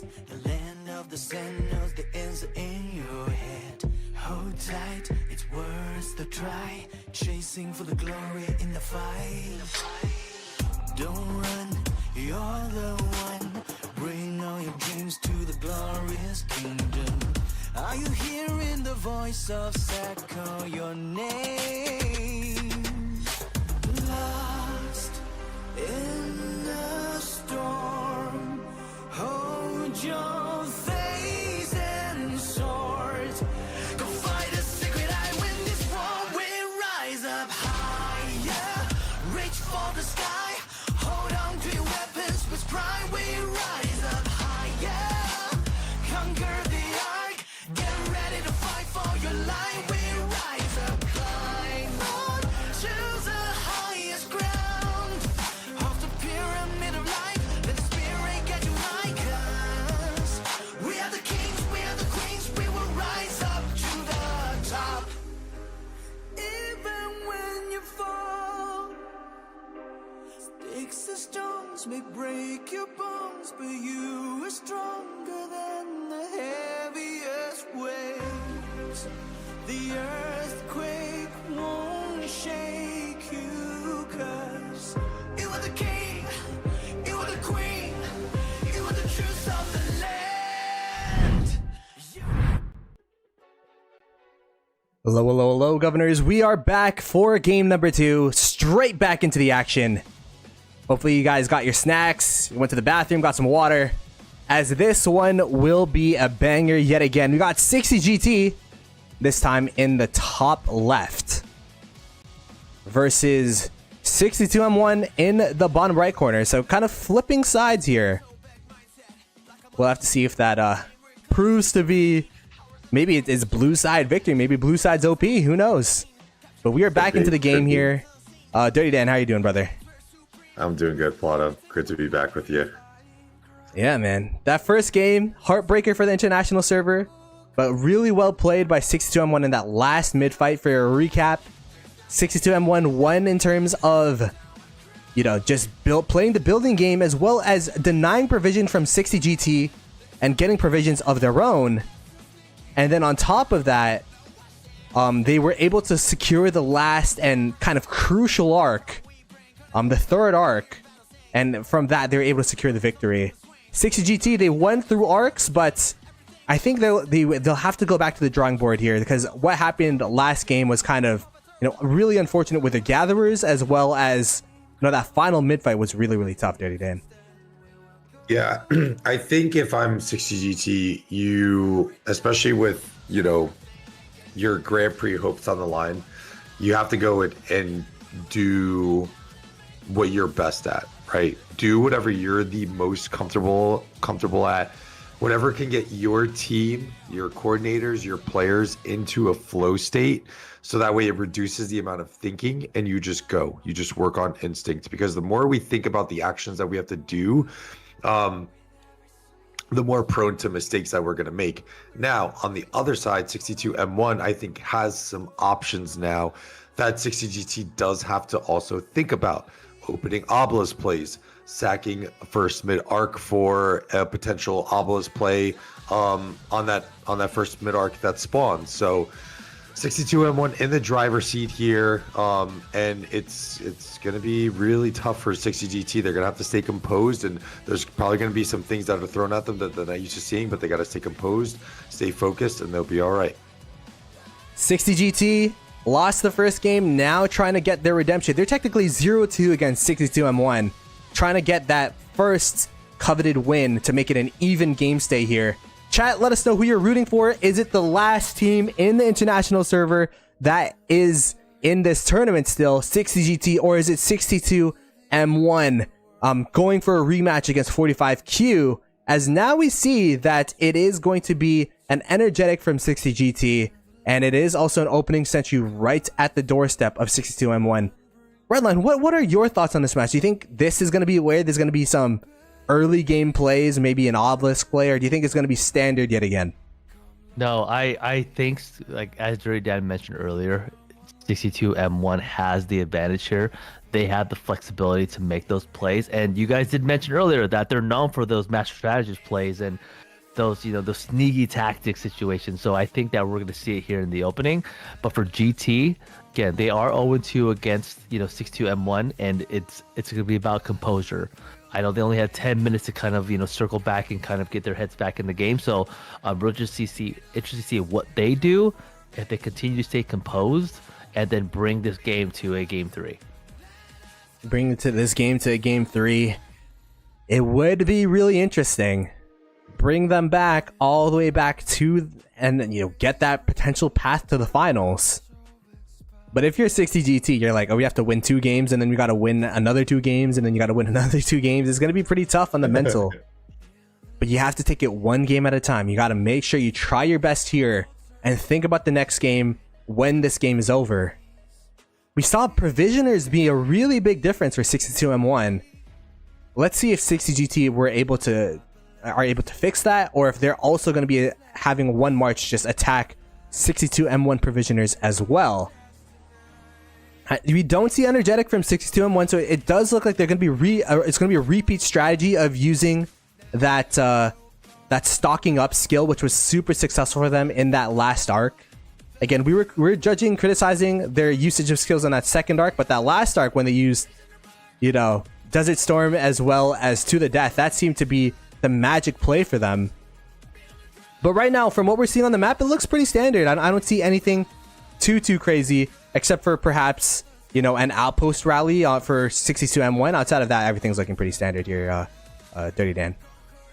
Yeah, it looks pretty standard for sure. And, you know, just kind of calling back to those mid-arc usage skills, even yesterday casting with Brian and against 45Q, you know, I had mentioned, I'm like, if they just do like a proper mid and just use those skills as kind of like, you know, tradition would state you use them, right? Desert Storm, To the Death, Dust Up. Like, look what happened when they use skills without trying to get, you know, extra tricky. Albeit 60GT was down a few players, but even still, like 62M1, if they just stick to a little bit more of a standard play in the middle, I think all signs will point well for them. And I think the big question on this match is going to be how well can 60GT match up to the occupation game that 62M1 was putting on them. And I think these opening or these opening altar attacks are definitely going to tell us that. We saw last game that 62M1 were able to get first occupation, or were able to slow down the first occupation, rather, of 60GT Sky Altar. Right now, it looks like it's going to be the 2 Murder Ball split yet again. Both sides here saying that we're going to try to attack the Sky Altar as well as try to defend the Desert Altar. It's kind of a tricky game doing this, right? Where you don't know how many marches you need to bring to each structure. Right now, it does look like 62M1 are literally at the steps of the Desert Altar here of 60GT. The Murder Ball is now going to start to commence here, as it does look like this is going to be the first fight of the match, as there is going to be another Murder Ball on the top side. Last time, we were watching the bottom side of the map. This time, we watched the top side of the map. And it was really interesting to see that, you know, one Murder Ball was super dominant win for 62M1, and then one Murder Ball was a super dominant win for 60GT. Bottom side of the map, I'd assume it's going to be a very similar state. Actually, it's a bit delayed. Looks like passed it down there. Yeah, it looks like 60GT just biding their time, making sure that they secure the Sky Altar and bringing marches here so that the marches here in the Desert Altar have to stay honest. But look at that. The Murder Ball win of 60GT on this top side. So that's going to be a huge win for them. And there was also a Murder Ball win on the outer lane as well. Wow, this is a pretty dominant early game victory so far from 60GT Redline. Yeah, I mean, it's very opposite we're seeing on the bottom side of the map and the top side. Very passive bottom left, but then GT, you know, taking those early wins up top. I don't know if you guys saw that Alto Flood rally that happened out the gate. There's a little battle going on at the Shrine of Life right now, for on the side of GT. So like, really interested to see like how this is playing out. But right now, looking at the map, look at the colors. It's all red on the bottom side. Yeah, they were able to get to the Shrine of War. And that's one thing that's interesting about 62M1. They actually put a bit of pressure on the other structures here. Not just the altar, they put pressure on the shrines as well. So now you're kind of a little bit stretched if you're 60GT. It's like, okay, well, they're now attacking our Shrine of Life. They have a Shrine of War. I believe they actually rallied the middle outposts, which is why they have control of that, as well as brought those marches down to the Shrine of War, which is how they have control of that as well. But it does look like it will be a pretty solid defense so far from 62M1 on the Sky Altar. This would be a huge victory if 60GT were able to secure this. But it's looking relatively healthy. A lot of marches are still walking through. And, I mean, there is still a lot of blue marches here, Dirty Dan.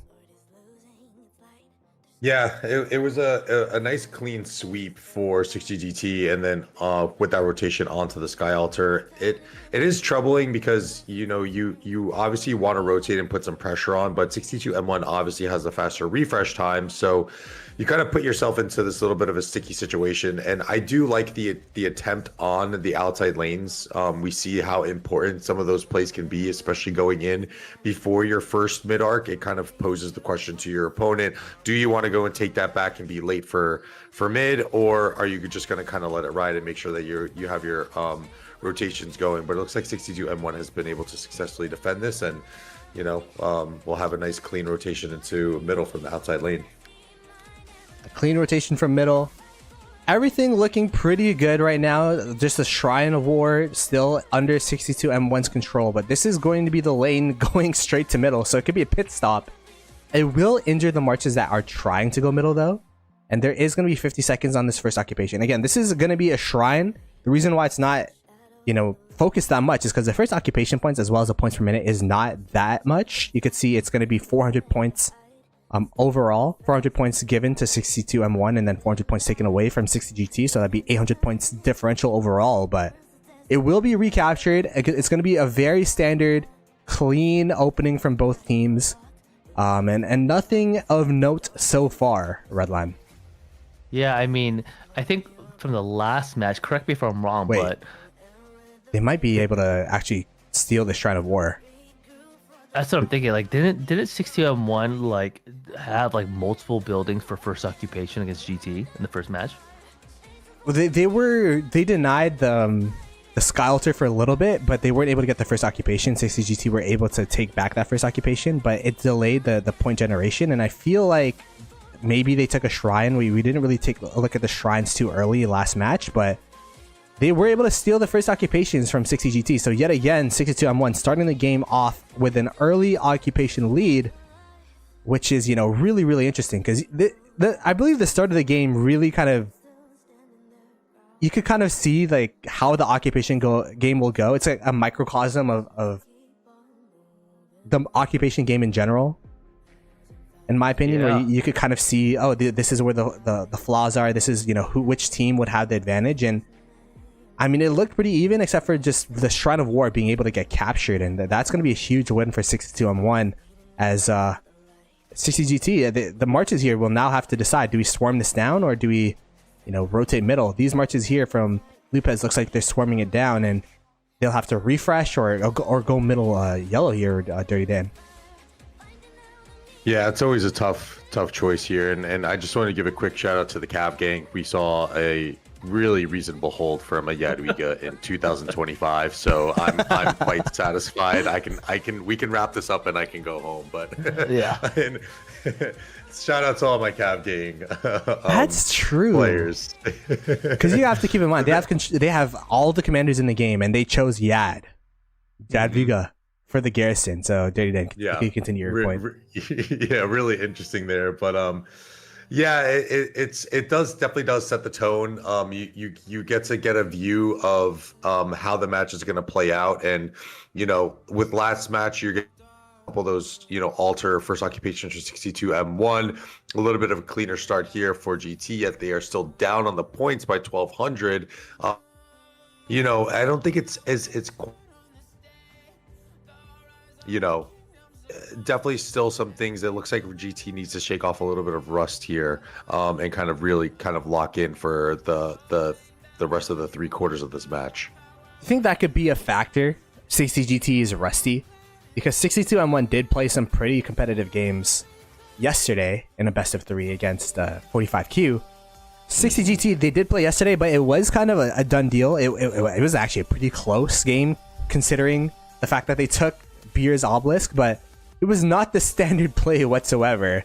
It's not like you plan and can practice your standard operations.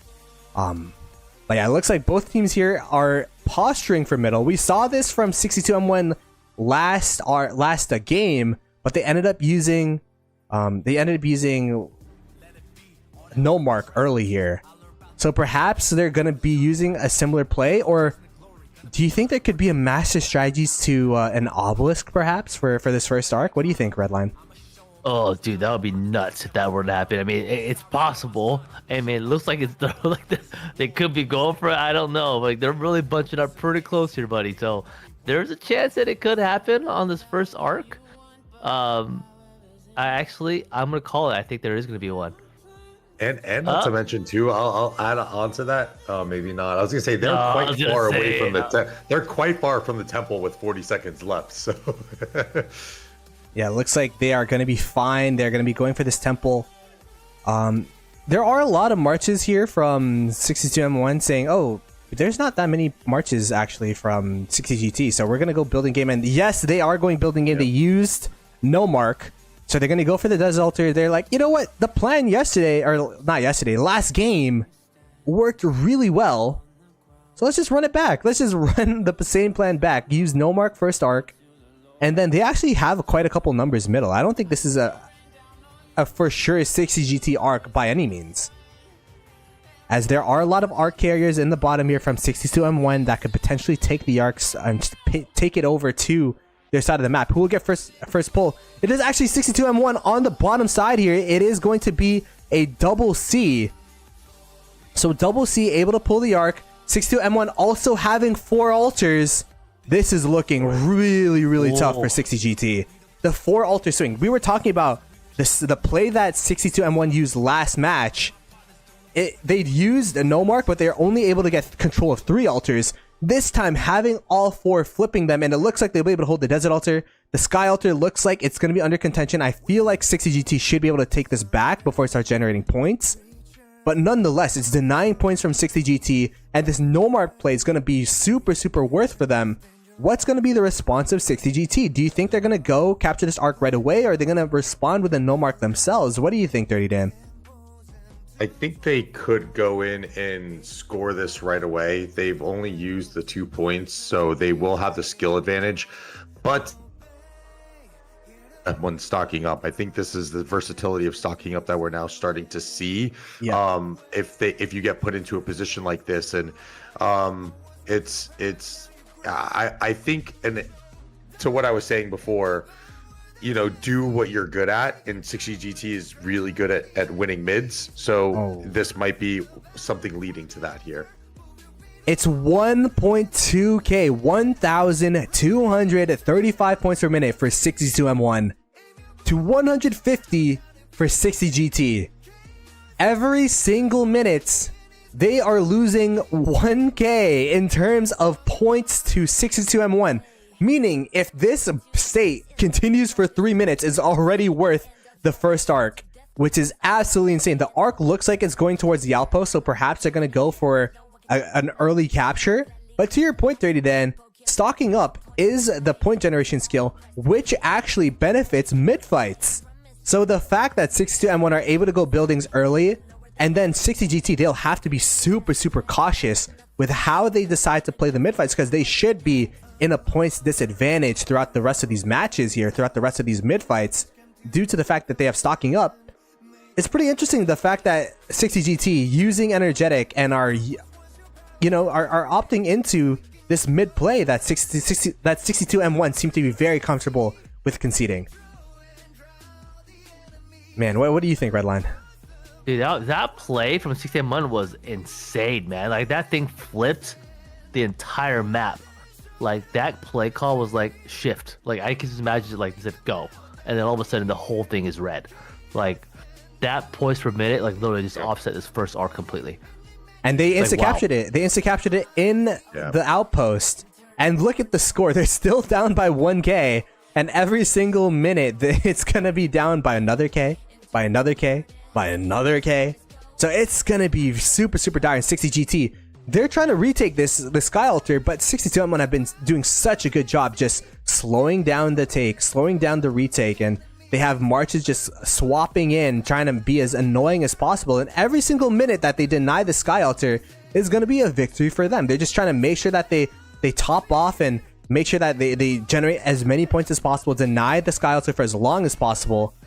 And my goodness, this has been holding for so long. They don't have any garrisons nearby anymore, no reinforcements nearby anymore, but the damage has been done, and now they're up by 2k. Dirty Dan, this is looking super dire for the international server right now. Yes, it is. And I mean, what a hold from this Heraclius here, just taking an onslaught from the Attila rally for what seemed to be an eternity. But like you said, the damage is done. 60GT is able to get the altar back, but yeah, they're in a little bit of a hole here, and things are gonna get spicy as and here we go. Here comes the stocking up, as we're kind of seeing these we're kind of calling these a little bit as they're going. So Although they thought they would have the skill point advantage, it's not the case now with the stocking up. So we're gonna get another really quick mid arc fight, and this is looking like it could be a 4 arc game, one that we haven't seen in quite some time. 4 or 5 arc, I guess. Yeah, I mean, let's look at the point differential right now.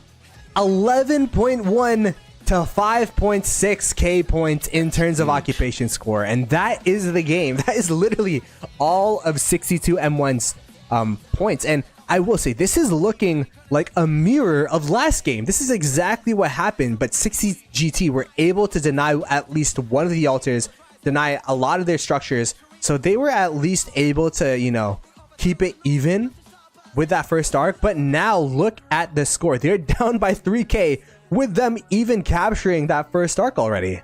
Redline, this is... Dude. What do you think 60GT should do right now? I mean, they have to, like, this, if they don't take control of this occupation, like, at least kind of go in the offensive more and take some points away from 60MI, it's going to be in the bag, like, because last match they were down in provisions and they were down in occupation, and they lost the last arc. I mean, this occupation, if they want to make a difference, they have to get some points on the board and take some of those buildings and generate points. I will say, I also see 0 provisioners from 60GT, so there's definitely some shenanigans going on from 62M1. They know exactly where the gatherers are or something. They're calling all of the gatherers of 60GT, because I don't see any of them. And usually at this point in the game, 60GT would be gathering up a storm.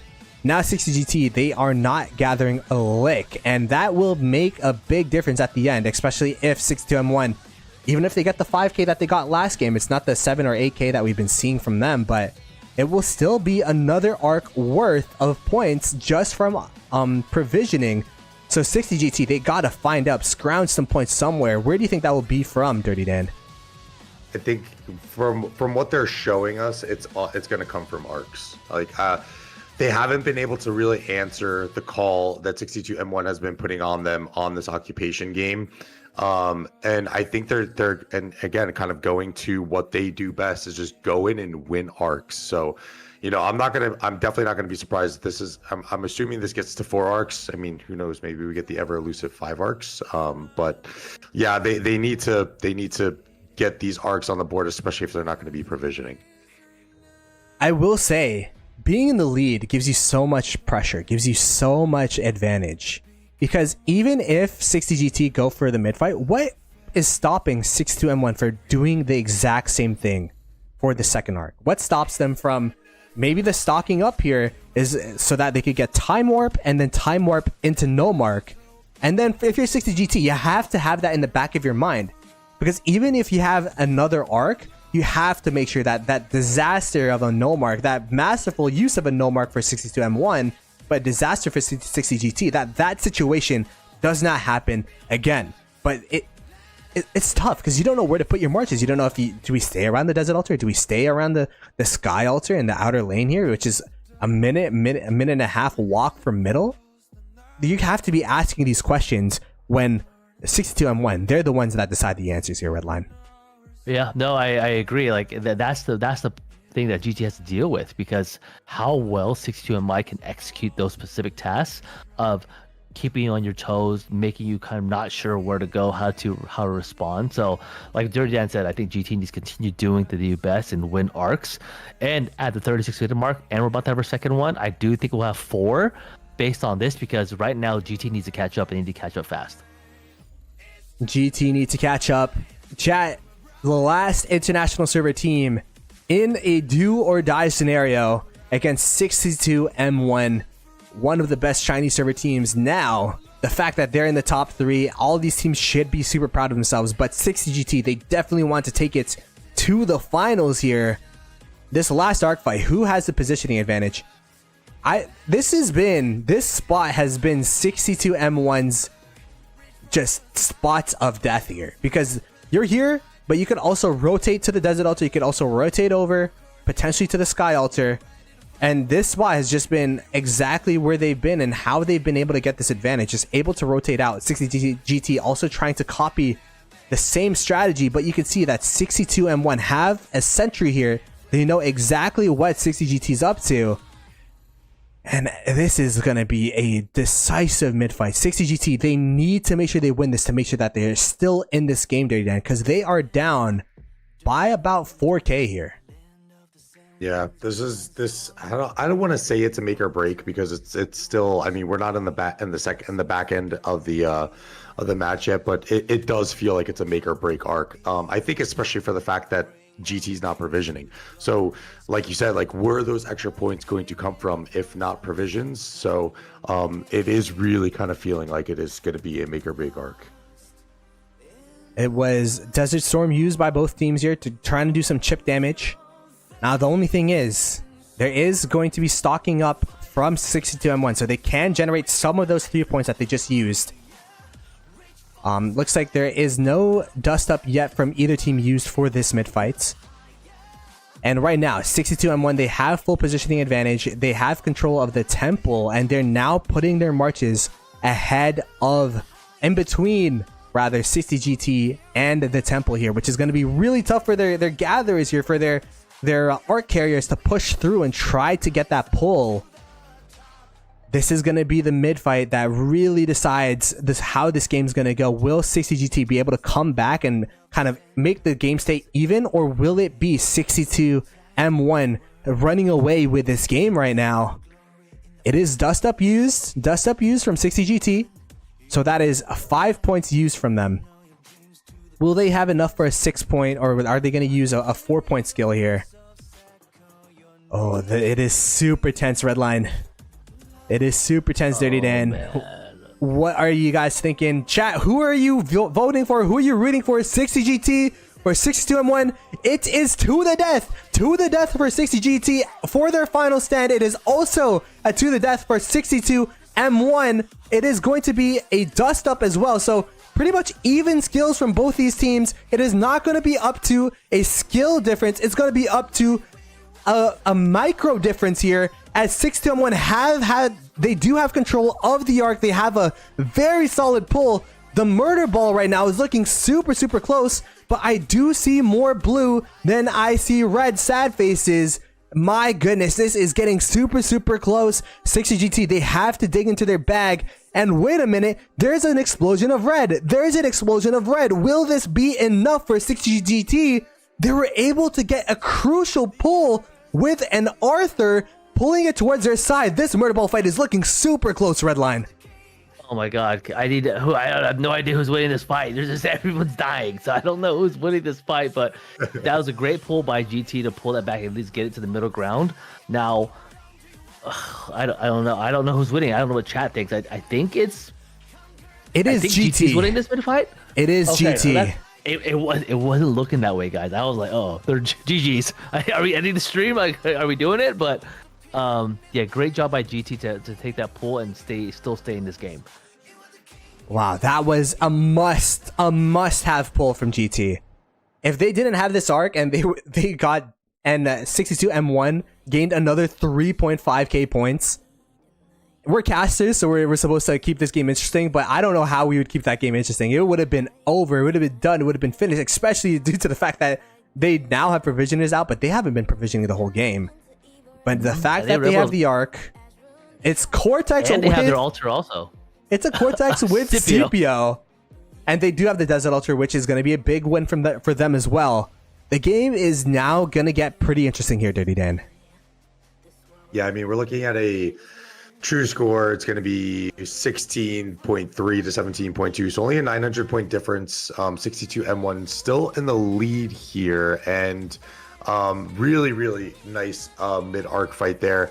And then I think even now, so too, like you have to pose the question, does GT just go in and score this thing? Because, but again, it's tough. Like the stocking, I feel like stocking up, like this is opening it up here, because where teams think that you can set the pace and tempo by holding the arc, whether you want to hold it or cash it, stocking up kind of nullifies that effect. Yeah.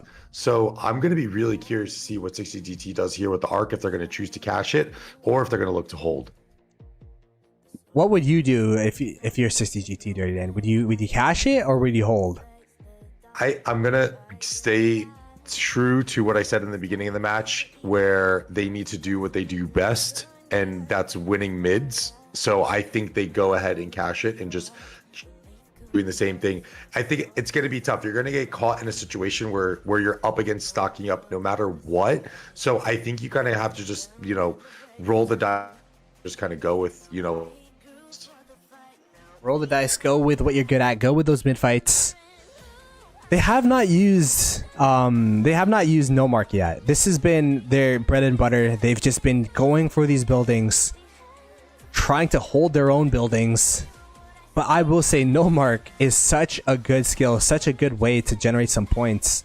But it's been so hard to find an advantage. If you're getting attacked at your desert altar, at your sky altar, even at your shrines of war and shrines of life over and over and over again, how do you even find the opportunity to no mark? How do you even find the opportunity to be the aggressor? It is so tough, as it is a BQ in here. Hello?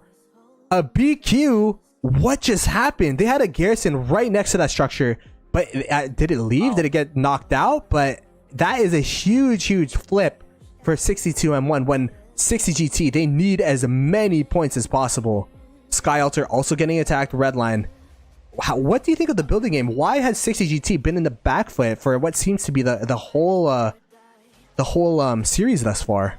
I think it's all about execution, man. I mean, they're both great teams, but 62MI, like, their ability to micromanage and really kind of time everything like just perfectly, it's keeping GT on their toes, man, and keeping them on the defensive. Because this match and the last match, we were seeing the exact same thing. We're seeing the exact same thing. Yeah, I mean, 62M1. We've seen them struggle in building game. They struggled in building game against 45Q.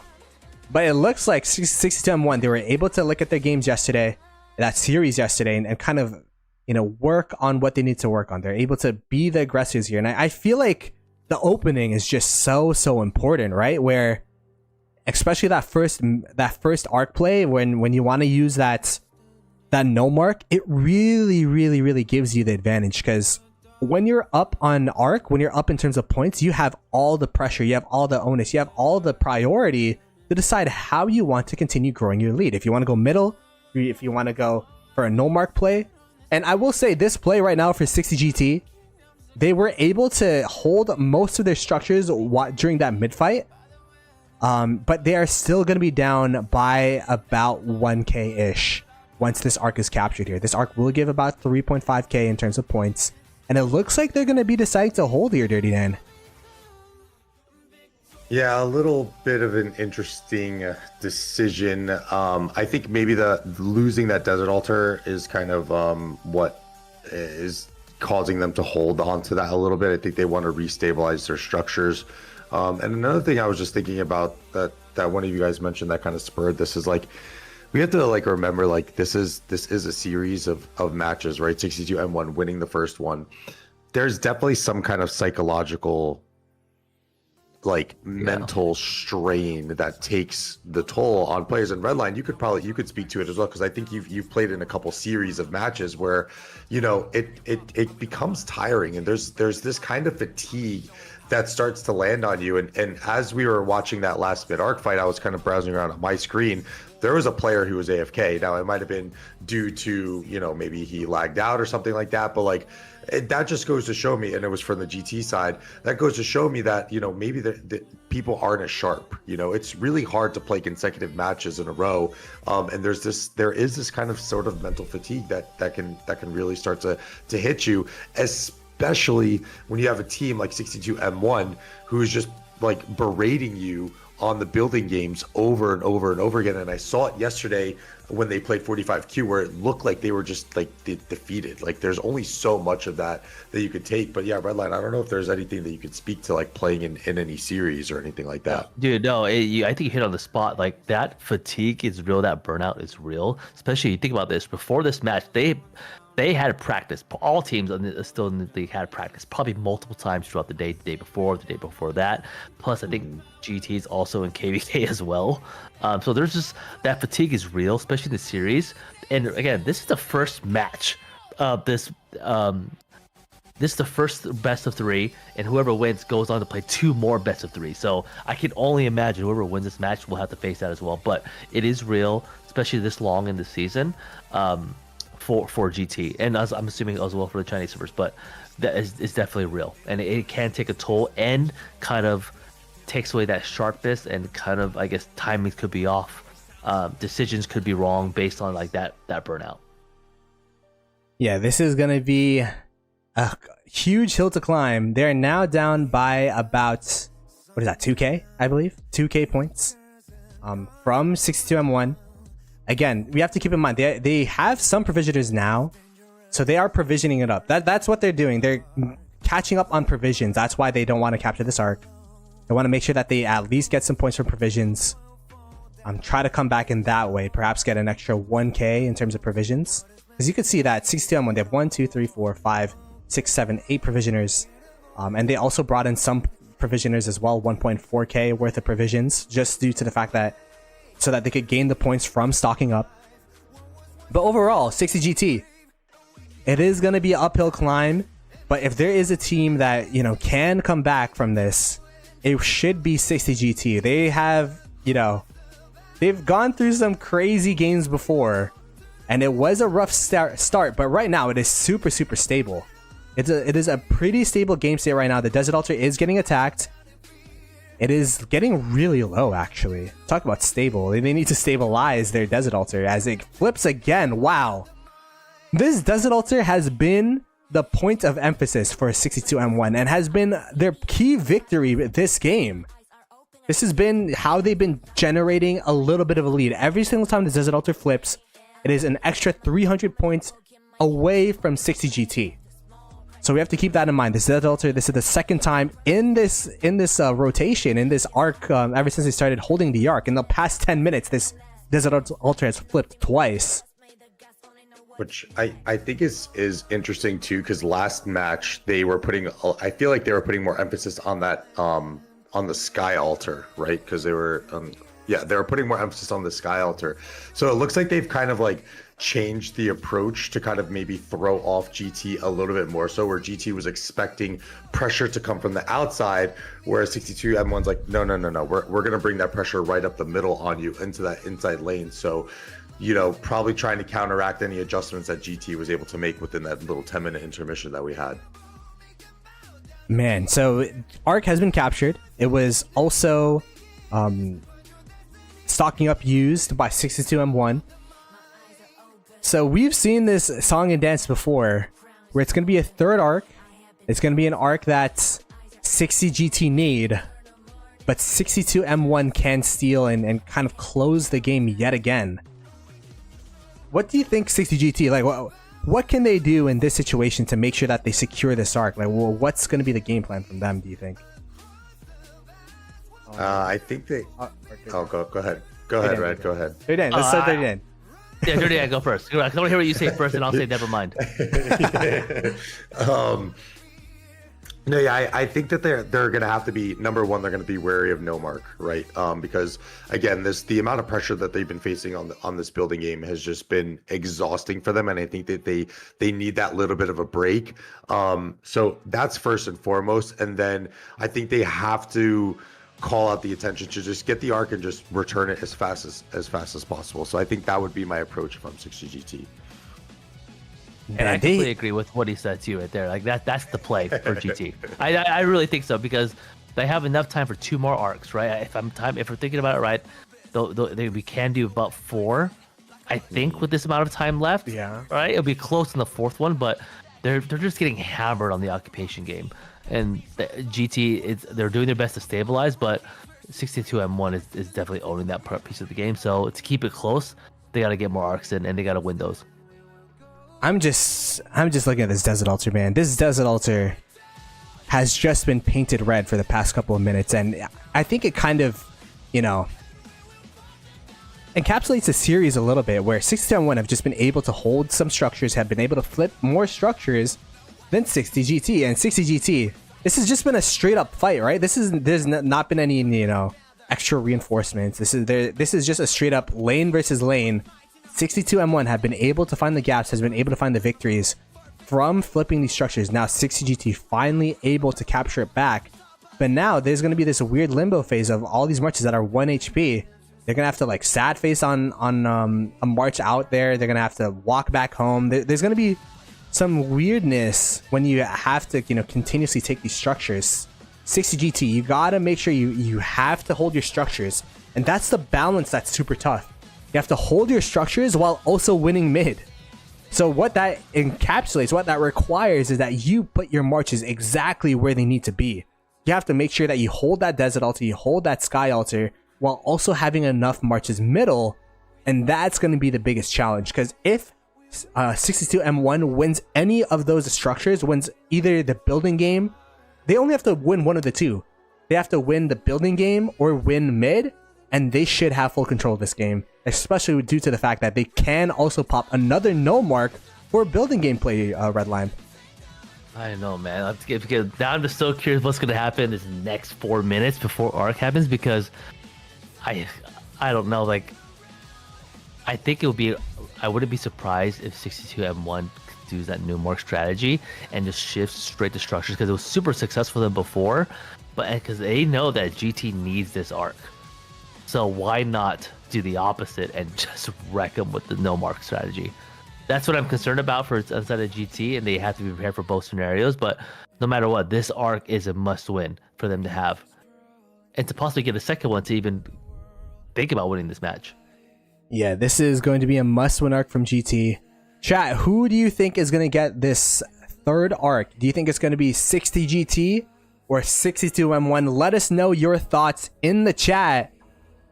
This game is, you just have to be super, super nervous if you're 60 GT. We've seen this song and dance before. We've seen this exact spot be where 62M1 decide, all right, well, we're going to be going building. We're going to go ahead and pop that no mark yet again, get more points. Because the thing is, they're up by about, what is that, 2.6, 2.7? I'm just going to round it up to 3K. They're up by about 3K here. There's no points GT can give up for free here. They have to make sure they hold all their structures while also getting middle, and that's just going to be so tough, Dirty Dan. I will say, though, if 62M1 is able to get this Ark, like it's a wrap almost, essentially, and they'll be able to bleed it. They'll be able to bleed it out. So I'm gonna make a bold prediction here. I think 62M1 is gonna go back in, time warp to the death, as they're gonna try and snag this Ark, and then they'll probably pop the no mark with about 8 to 7 minutes left. Once it's off cooldown. So I think 62M1 is going to go all in for this to try and get it and then bleed it out. Yeah, I also agree. They're also going to go.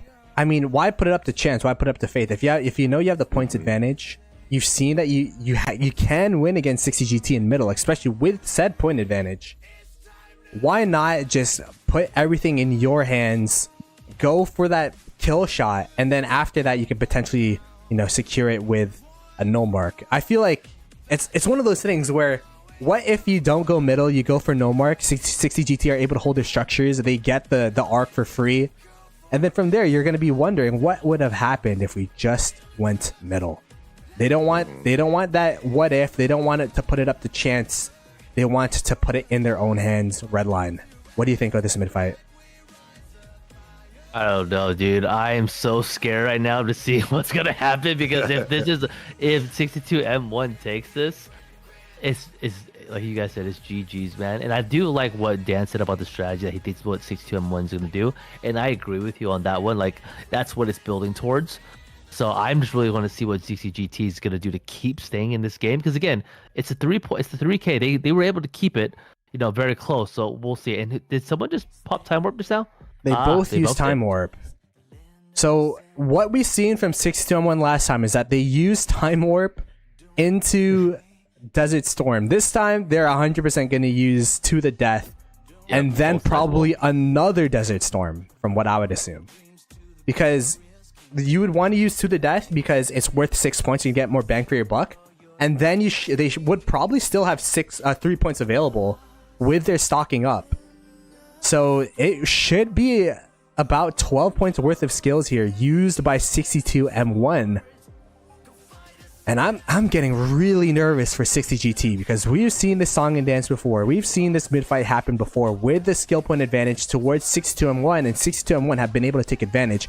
Will the micro of 60 GT be able to, circumvent to navigate that skill point advantage? But look how tight that murder ball is from 62M1. Both sides just standing at each other. And now it is go time. It is to the death for both teams here. And it is going to be a stocking up by 62M1 and then a Desert Storm from 62M1. That is exactly what we were talking about. They're going to have an extra 3 points worth of skill as well as Dust Up. That's going to be another 2 points on top of it. So that is 14 points used for this mid fight from 62M1. What a masterful use, but it was pulled by Papa in the bottom side of the map here, in the bottom side of Ark. And the sad faces are pouring out from 60 GT, but there are a couple from 62M1 as well. There are a couple red sad faces as well. Man, this mid fight is looking super close, Dirty Dan.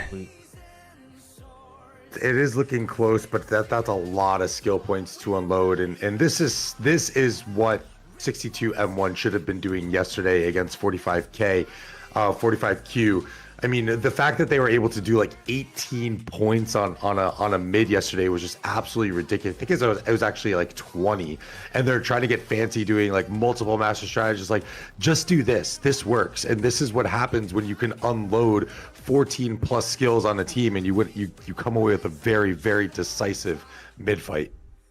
14 point. That's crazy. But they got the Ark. That was the ultimate goal, right? Mm-hmm. Yep. They have the Ark. They have full control of it as well.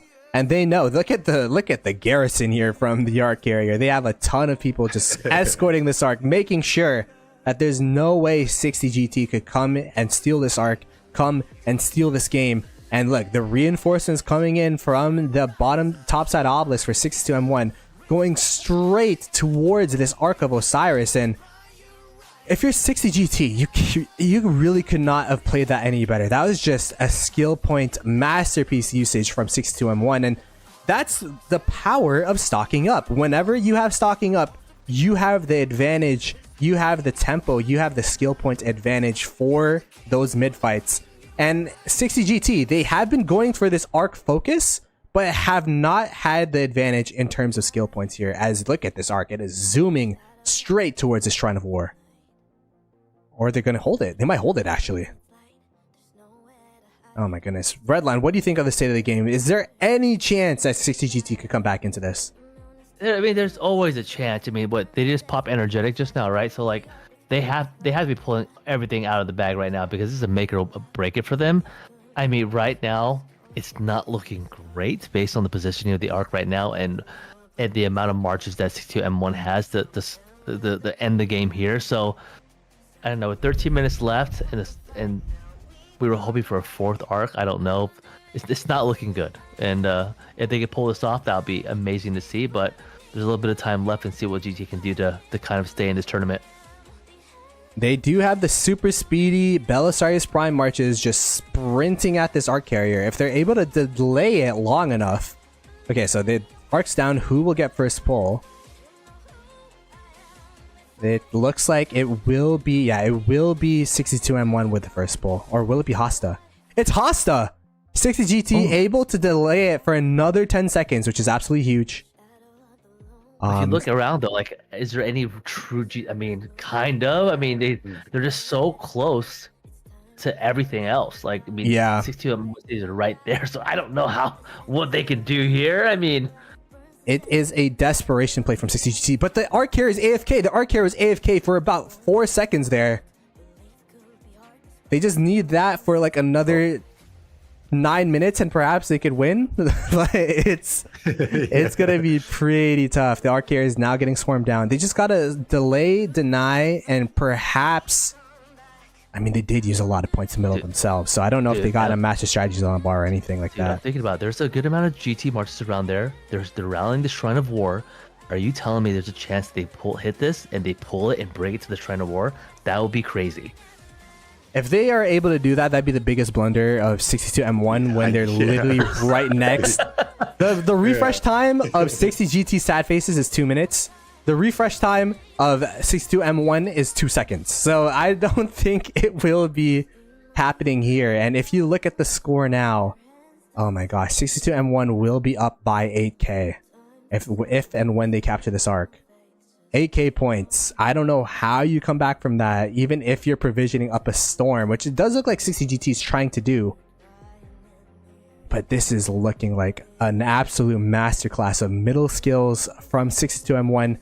And Dirty Dan, you're saying that they did not do this against 45Q. No. Now finally able to use the right skills here, Dirty Dan. Yeah, I was gonna even give a call out to Leo. A call out to Leo as he disconnects for a little bit. Redline, are you here? Yeah, I'm here. Can you hear me? Yeah, what do you think of the skill usage of 62M1? I mean, it worked, man. I mean, it was really risky. 14 points? That's a huge amount of points. Like, and their goal was not to have a fourth arc, right? They're like, this is it. This is the arc that we need to win this tournament or win this match against GT. So, and that's what they did. And I feel like they went all in on that bet. And so far, it's working. Now, GT, I mean, you have 10 minutes left. It's what? Is it a 4-point arc? So we're looking at 8k, right? Difference. Now, they're very limited what they can do. So I'm curious to see, are they going to continue fight for the last 9 minutes 45 seconds, or are they going to call it? And right now, they have they're I don't know, like even the occupation, they only have it's 2. They can't even keep their own Sky Altar, so I don't know what's going to happen here, dude. It's not looking good at all with such limited amount of time left. It's probably going to be a no mark from 60GT to try to generate some points. That's what I was thinking too, Plano. Mm-hmm. Like that's what they need to do, but I don't know. Yeah, the point generation is going to be really tough too. I'm guessing they're waiting for there to be 6 points, or they might not even have it on the bar. Perhaps they went straight for mid skills and then don't have I mean, I feel like you have to have no mark on the bar, right? They probably have a no mark lying in waits and just trying to make sure that they have it till the end of the game. It is no mark from 62M1, so it's actually the 62M1, the one that's ahead.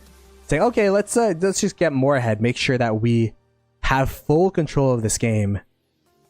And there is a lot of 60GT marches trying to snipe down this arc here, trying to make sure that they at least have to sweat a little bit. Is Williams and Error here? Do you think they have a master strategist in the bar, perhaps? I don't know. I don't. I mean, I don't know what the last one is. I would agree with you too that no mark should have.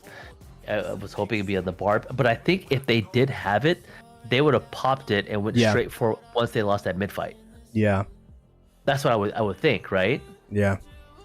Arc has been captured. It is no mark now from 60GT. So I would assume that they didn't pop no mark because they used up all their skill points for that arc fight. And now they finally have enough skill points for no mark. But my goodness, it's going to be no mark for no mark. So they're not even going to be able to gain an advantage, even though they do have 3 altars to 1 right now. Let's look at the points per minute. It is pretty much dead even as you can get for no mark. So all things considered, it's going to be a very, very, very tough climb back for 60GT with this 8k differential, with this 8k deficit. But look at them. They are trying their best. They're going to go towards the Sky Altar, trying to make sure that they flip the Sky Altar, deny some point generation from 62M1. 62M1, though, it looks like they're just going to... Are they going to try to attack them as well? It looks like they're trying to pincer them, sandwich them to that Sky Altar, and then from there go to the Desert Altar. It has been a pendulum with these structures, swinging back and forth. This bottom side of the map, though, for 60GT has been pretty successful. They've held this Desert Altar for quite some time. So it'll be really, really close. There's still a chance they'll plot. We're a little bit like about a little under 9k. Okay, I don't know. My math's horrible. My math's not mathing, guys. But but literally, it's coming close. If you look at the provisions, too, GT is provisioning a crap load right now. So I'm wondering to see what they're going to pull in also. Yeah, that is true. There's 1, 2, 3, 4, 5, 6, 7, 8, 9, 10. But look, they are killing the provisioners. They have a provisioner killer, which is why 60GT's provisioners were so low last game. So they do have a provisioner killer out in the map, just trying to make sure that there's going to be a lack of provisions from 60GT. And that has been very successful for 62M1. I mean, Dirty Dan, do you think there's any semblance of hope for 60GT to hold on and perhaps make an 8K point comeback in these 6 minutes here? I mean, I think it was it not last week? It was one of these more recent matches where a team held on to an altar at the end of the match, and that was kind of like their win condition. So I mean, if GT is able to do that here and put up some good provision points, I think they would be able to do it. But of course, like, kind of cast or curse it, and it flips back to 62M1. So yeah, it's really tough, and that's one of the hard things with Ark is like when the leads get to this point, especially this late in the game, your options are really, really limited in terms of what you can do to come back. I mean, the minimum is that they have all of their home structures except for these outposts. These outposts are actually a huge victory. I feel like 62M1 has been playing behind the buildings of 60GT quite a bit. Look at how many marches are out there just killing gatherers left and right. They know that this is 60GT's way to come back. And they're also using Desert Storm on, I would assume, this Desert Altar here. Pretty interesting use of skills, but that's how many skill points they have. They could just use another Desert Storm to try to take out this Desert Altar. But it's looking really, really tough for 60GT. If 60GT somehow make it back from this deficit, it's going to be one of the, if not the best comeback in Rise of Kingdoms. I mean, is it even possible, gentlemen? I don't think so. It is looking really rough. And it was a really close series. But my goodness, the stocking up usage from 62M1, I feel like was the deciding factor. What do you think, Redline? Yeah, I completely agree. The skill usage that this team used, I mean, we were first questioning like their mid fight skill usage and everything they did leading up to these fights, but it's been working and they've been executing flawlessly, continuing to do well in the occupation game, provisioning as well, and then winning the mid fights where it mattered. They were doing something right. They adapted from the last losses that they had against 45, and they're here today ready to advance forward to reclaim a crown. So GG's to them, and of course GG's to 60GT for making this far in the tournament on behalf of the international side. It is kudos to 60GT. If they lose this game, this is the farthest the international server has made it in the past 2 years. International server, I believe, lost to a round or two prior to this round. So 60GT making it further than any international server team has thus far in quite some time. But it will still be a China versus China finals. It will be a rematch of the upper stage semifinals, where it was 62M1 versus 45Q, and we have that rematch in the finals. It's looking like, especially due to the fact that they're now up by 10k. I think it's wraps. I think it's done. And wow, what a series, what's a game plan from 62M1, and kudos to 60GT. But it was just too much. The stocking up going into mid fights was just too much for 60GT to handle. What do you think, Dirty Dan, of this series? Yeah, kind of going back to the point about what Leo said in chat, like, it really is like 62M1 is a totally different team today. Like, they did all the things right today that they weren't doing yesterday. They were getting pressured on the buildings yesterday. They flipped the script and were putting all the pressure on 60GT today. The skill usage in the middle, they weren't trying to get extravagant with it, and they kind of went to a little bit more of a traditional style. And then even too, when we talk about the stocking up, like, I think we're starting to see new. Yeah, stocking up is just such a strong skill. It's so good, and it's a not a high risk, high reward type deal, but it's more skill for more reward, right? It's much higher skill needed to use than just pressing a button for energetic and you're just getting a set amount of skill points. So it definitely takes a lot of skill, and I think we're going to start to see more and more teams start to adopt a stocking up strategy as opposed to energetic. Yeah, I just think that if you're going energetic, you're the ones that's supposed to go for buildings, in my opinion. Like, it's... Because stocking up, you get such an advantage for the mid-fight that, like, why would you opt into those mid-fights? But we've seen 62M1, even just in the straight-up openings, have had the advantage against 60GT in these buildings. So it was a valiant effort, perhaps 60GT seeing that, saying, okay, we have to go for these buildings. But it is tough. This is the last international server team, and the light of the international server has gone out as 62M1 will be making it to the finals. We could see the provisioners start to come in now, but I don't know if it'll be enough. Wait for it. It's going to come. The provisioners. 10K provisions coming right here. 10K provisions. Let's see. Okay, yeah, there's like hundreds of points. It's not going to be enough. 72K. I mean 7.2K of provisions for 62M1. They even won the provisioning score as well. Oh my gosh. So not much you can do there. They were just I feel like 62M1, they just played the game.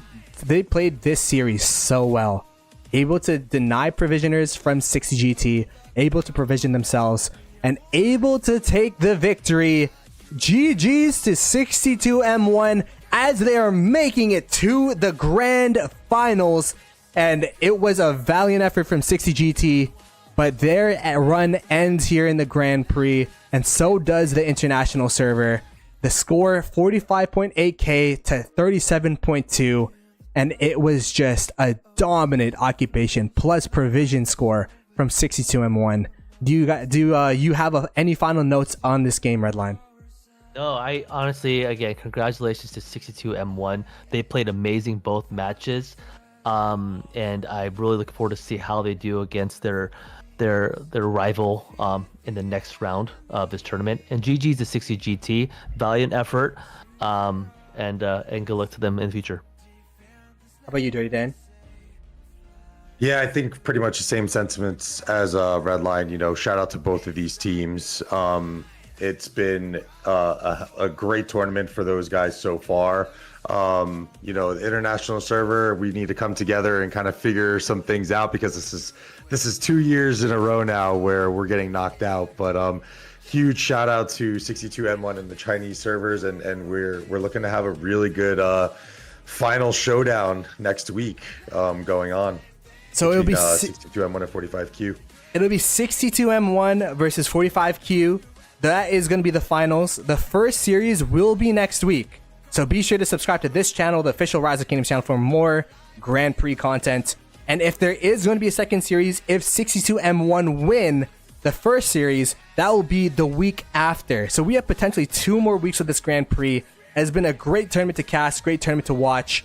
And we will catch you guys next time. Be sure to subscribe to our channels as well. They are in the description below. And we'll catch you guys next time. Peace. Peace.